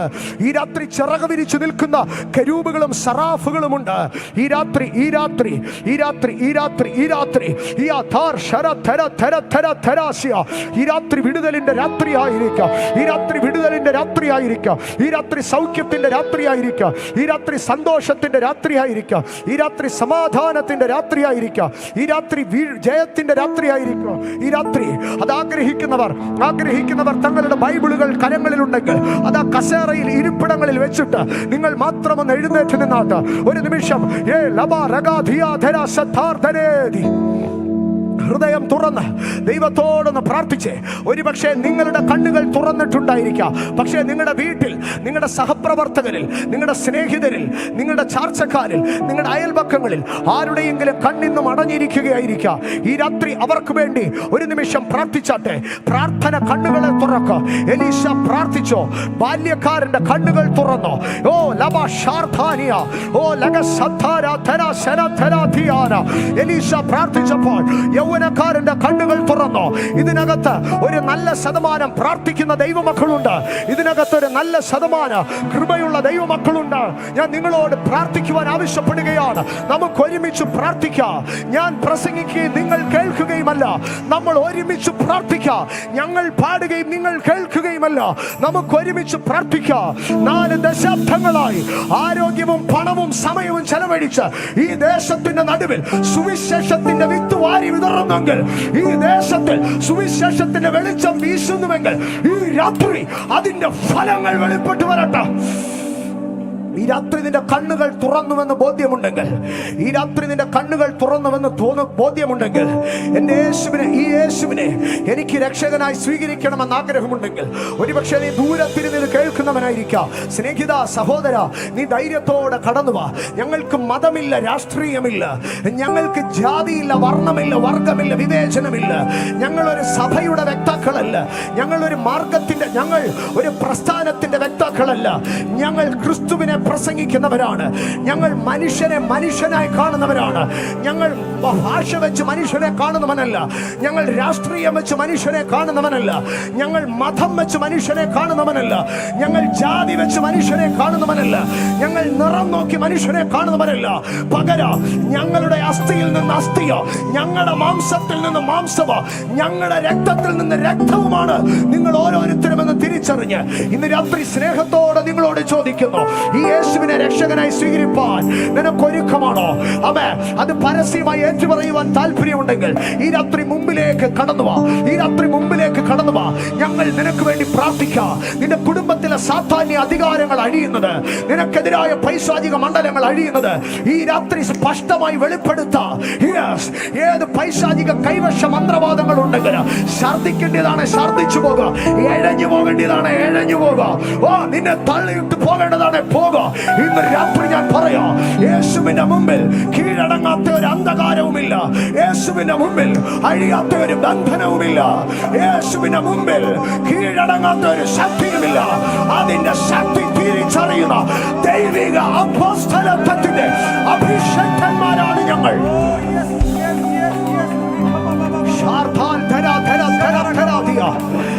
ഞങ്ങളാരും പ്രാസംഗികരല്ല, ഞങ്ങളാരും ഗായകരല്ല. പക്ഷെ ഞങ്ങൾക്കൊരു ഉറപ്പുണ്ട്, we are appointed servants of God. ഞങ്ങൾ ദൈവത്തിന്റെ അഭിഷേകന്മാരാണ്. ഞങ്ങൾ ദൈവത്തിന്റെ അധികാരത്തിൽ നിൽക്കുന്നവരാണ്. ഞങ്ങൾ ദൈവത്തിന്റെ കൃപയ്ക്കകത്ത് നിൽക്കുന്നവരാണ്. ഞങ്ങൾ ദൈവരാജ്യത്തിന്റെ വ്യക്താക്കളാണ്. We have the authority of Holy Spirit. We have the authority of heaven's kingdom. ഈ രാത്രി വചനത്തിന് മുൻപാകെ എന്റെ കണ്ണുകൾ തുറക്കുന്നു. ദൈവത്തിന്റെ കൽപ്പനയാകുന്ന സ്നാനത്തെ സ്വീകരിപ്പാൻ ഞാൻ ഒരുക്കമാണ്. എനിക്ക് പാപത്തിൽ നിന്ന് മോചനം വേണം. നിങ്ങളുടെ പാപങ്ങളുടെ മോചനത്തിനായി ഓരോരുത്തൻ മാനസാന്തരപ്പെട്ട് പിതാവിന്റെയും പുത്രന്റെയും പരിശുദ്ധാത്മാവിന്റെയും നാമത്തിൽ സ്നാനമേൽപ്പീൻ.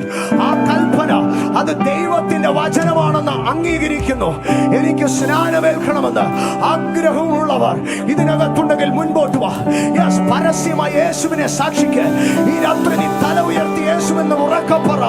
അങ്ങനെയെങ്കിൽ മനുഷ്യരുടെ മുമ്പിൽ അവനെ ഏറ്റുപറയുന്നവനെ ദൈവത്തിന്റെ മുമ്പിൽ സ്വർഗത്തിൽ ക്രിസ്തുവും ഏറ്റുപറയാ. ഈ രാത്രി നീ അത് ഏറ്റുപറയുമ്പോൾ, ഈ രാത്രി നീ അത് ഉറക്ക പറയുമ്പോൾ നിനക്കെതിരെയുള്ള പൈശാചിക മണ്ഡലങ്ങൾ അഴിയുന്നതായിരിക്കാം. ഞങ്ങൾ ചില ഈരടികൾ പാടി ദൈവിക അഭിഷേകന്മാർ ചേർന്ന് ആരാധിക്കാം. ഏതെങ്കിലും ഒരു വിഷയത്തിൽ നിനക്കൊരു പ്രാർത്ഥന ആവശ്യമുണ്ടോ? നിനക്കൊരു വിടുതൽ ആവശ്യമുണ്ടോ? ഒരു സാത്താന്യ അധികാരം നിന്റെ കുടുംബത്തെ വിട്ടുപോകുന്നത് കാണുവാൻ നിനക്ക് ആഗ്രഹമുണ്ടോ?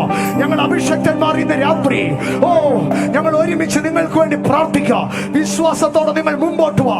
ഈ രാത്രി നിന്റെ വിടുതലിന്റെ, ഈ രാത്രി നിന്റെ മുൻപാകെ തലമുറയായി കെട്ടുപിണഞ്ഞു കിടന്ന പൈശാചിക കെട്ടുകൾ അഴിഞ്ഞു മാറുന്ന, ഭൂതങ്ങൾ വിട്ടുപോകുന്ന, ദുരാത്മാക്കൾ ഒതുങ്ങുന്ന നിന്റെ പുതിയ ജീവിതം, പുതിയ രാജ്യം, പുതിയ സാമ്രാജ്യം, പുതിയ ലോകം നീ കാണുന്ന രാത്രിയാകട്ടെ.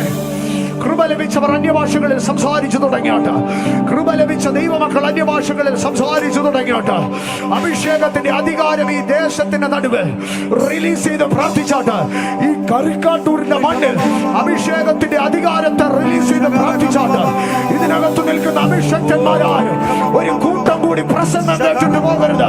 നിങ്ങളിൽ വ്യാപരിക്കുന്ന ദൈവത്തിന്റെ ശക്തിയെ ഈ മണ്ണിൽ റിലീസ് ചെയ്താട്ട്, ഈ അന്തരീക്ഷത്തിൽ റിലീസ് ചെയ്തേ. ദൈവകൃപയെ unleash the power in you. നിന്റെ അകത്തുള്ള ശക്തി പുറത്തു വരട്ടെ. നിന്റെ അകത്തുള്ള കൃപ പുറത്തു വരട്ടെ. ഈ ദേശത്തിന് വേണ്ടി പ്രാർത്ഥിച്ച്, ഈ ദേശത്തിന് വേണ്ടി അന്യഭാഷകളിൽ, ഈ ദേശത്തിന് വേണ്ടി അധികാരത്തോടെ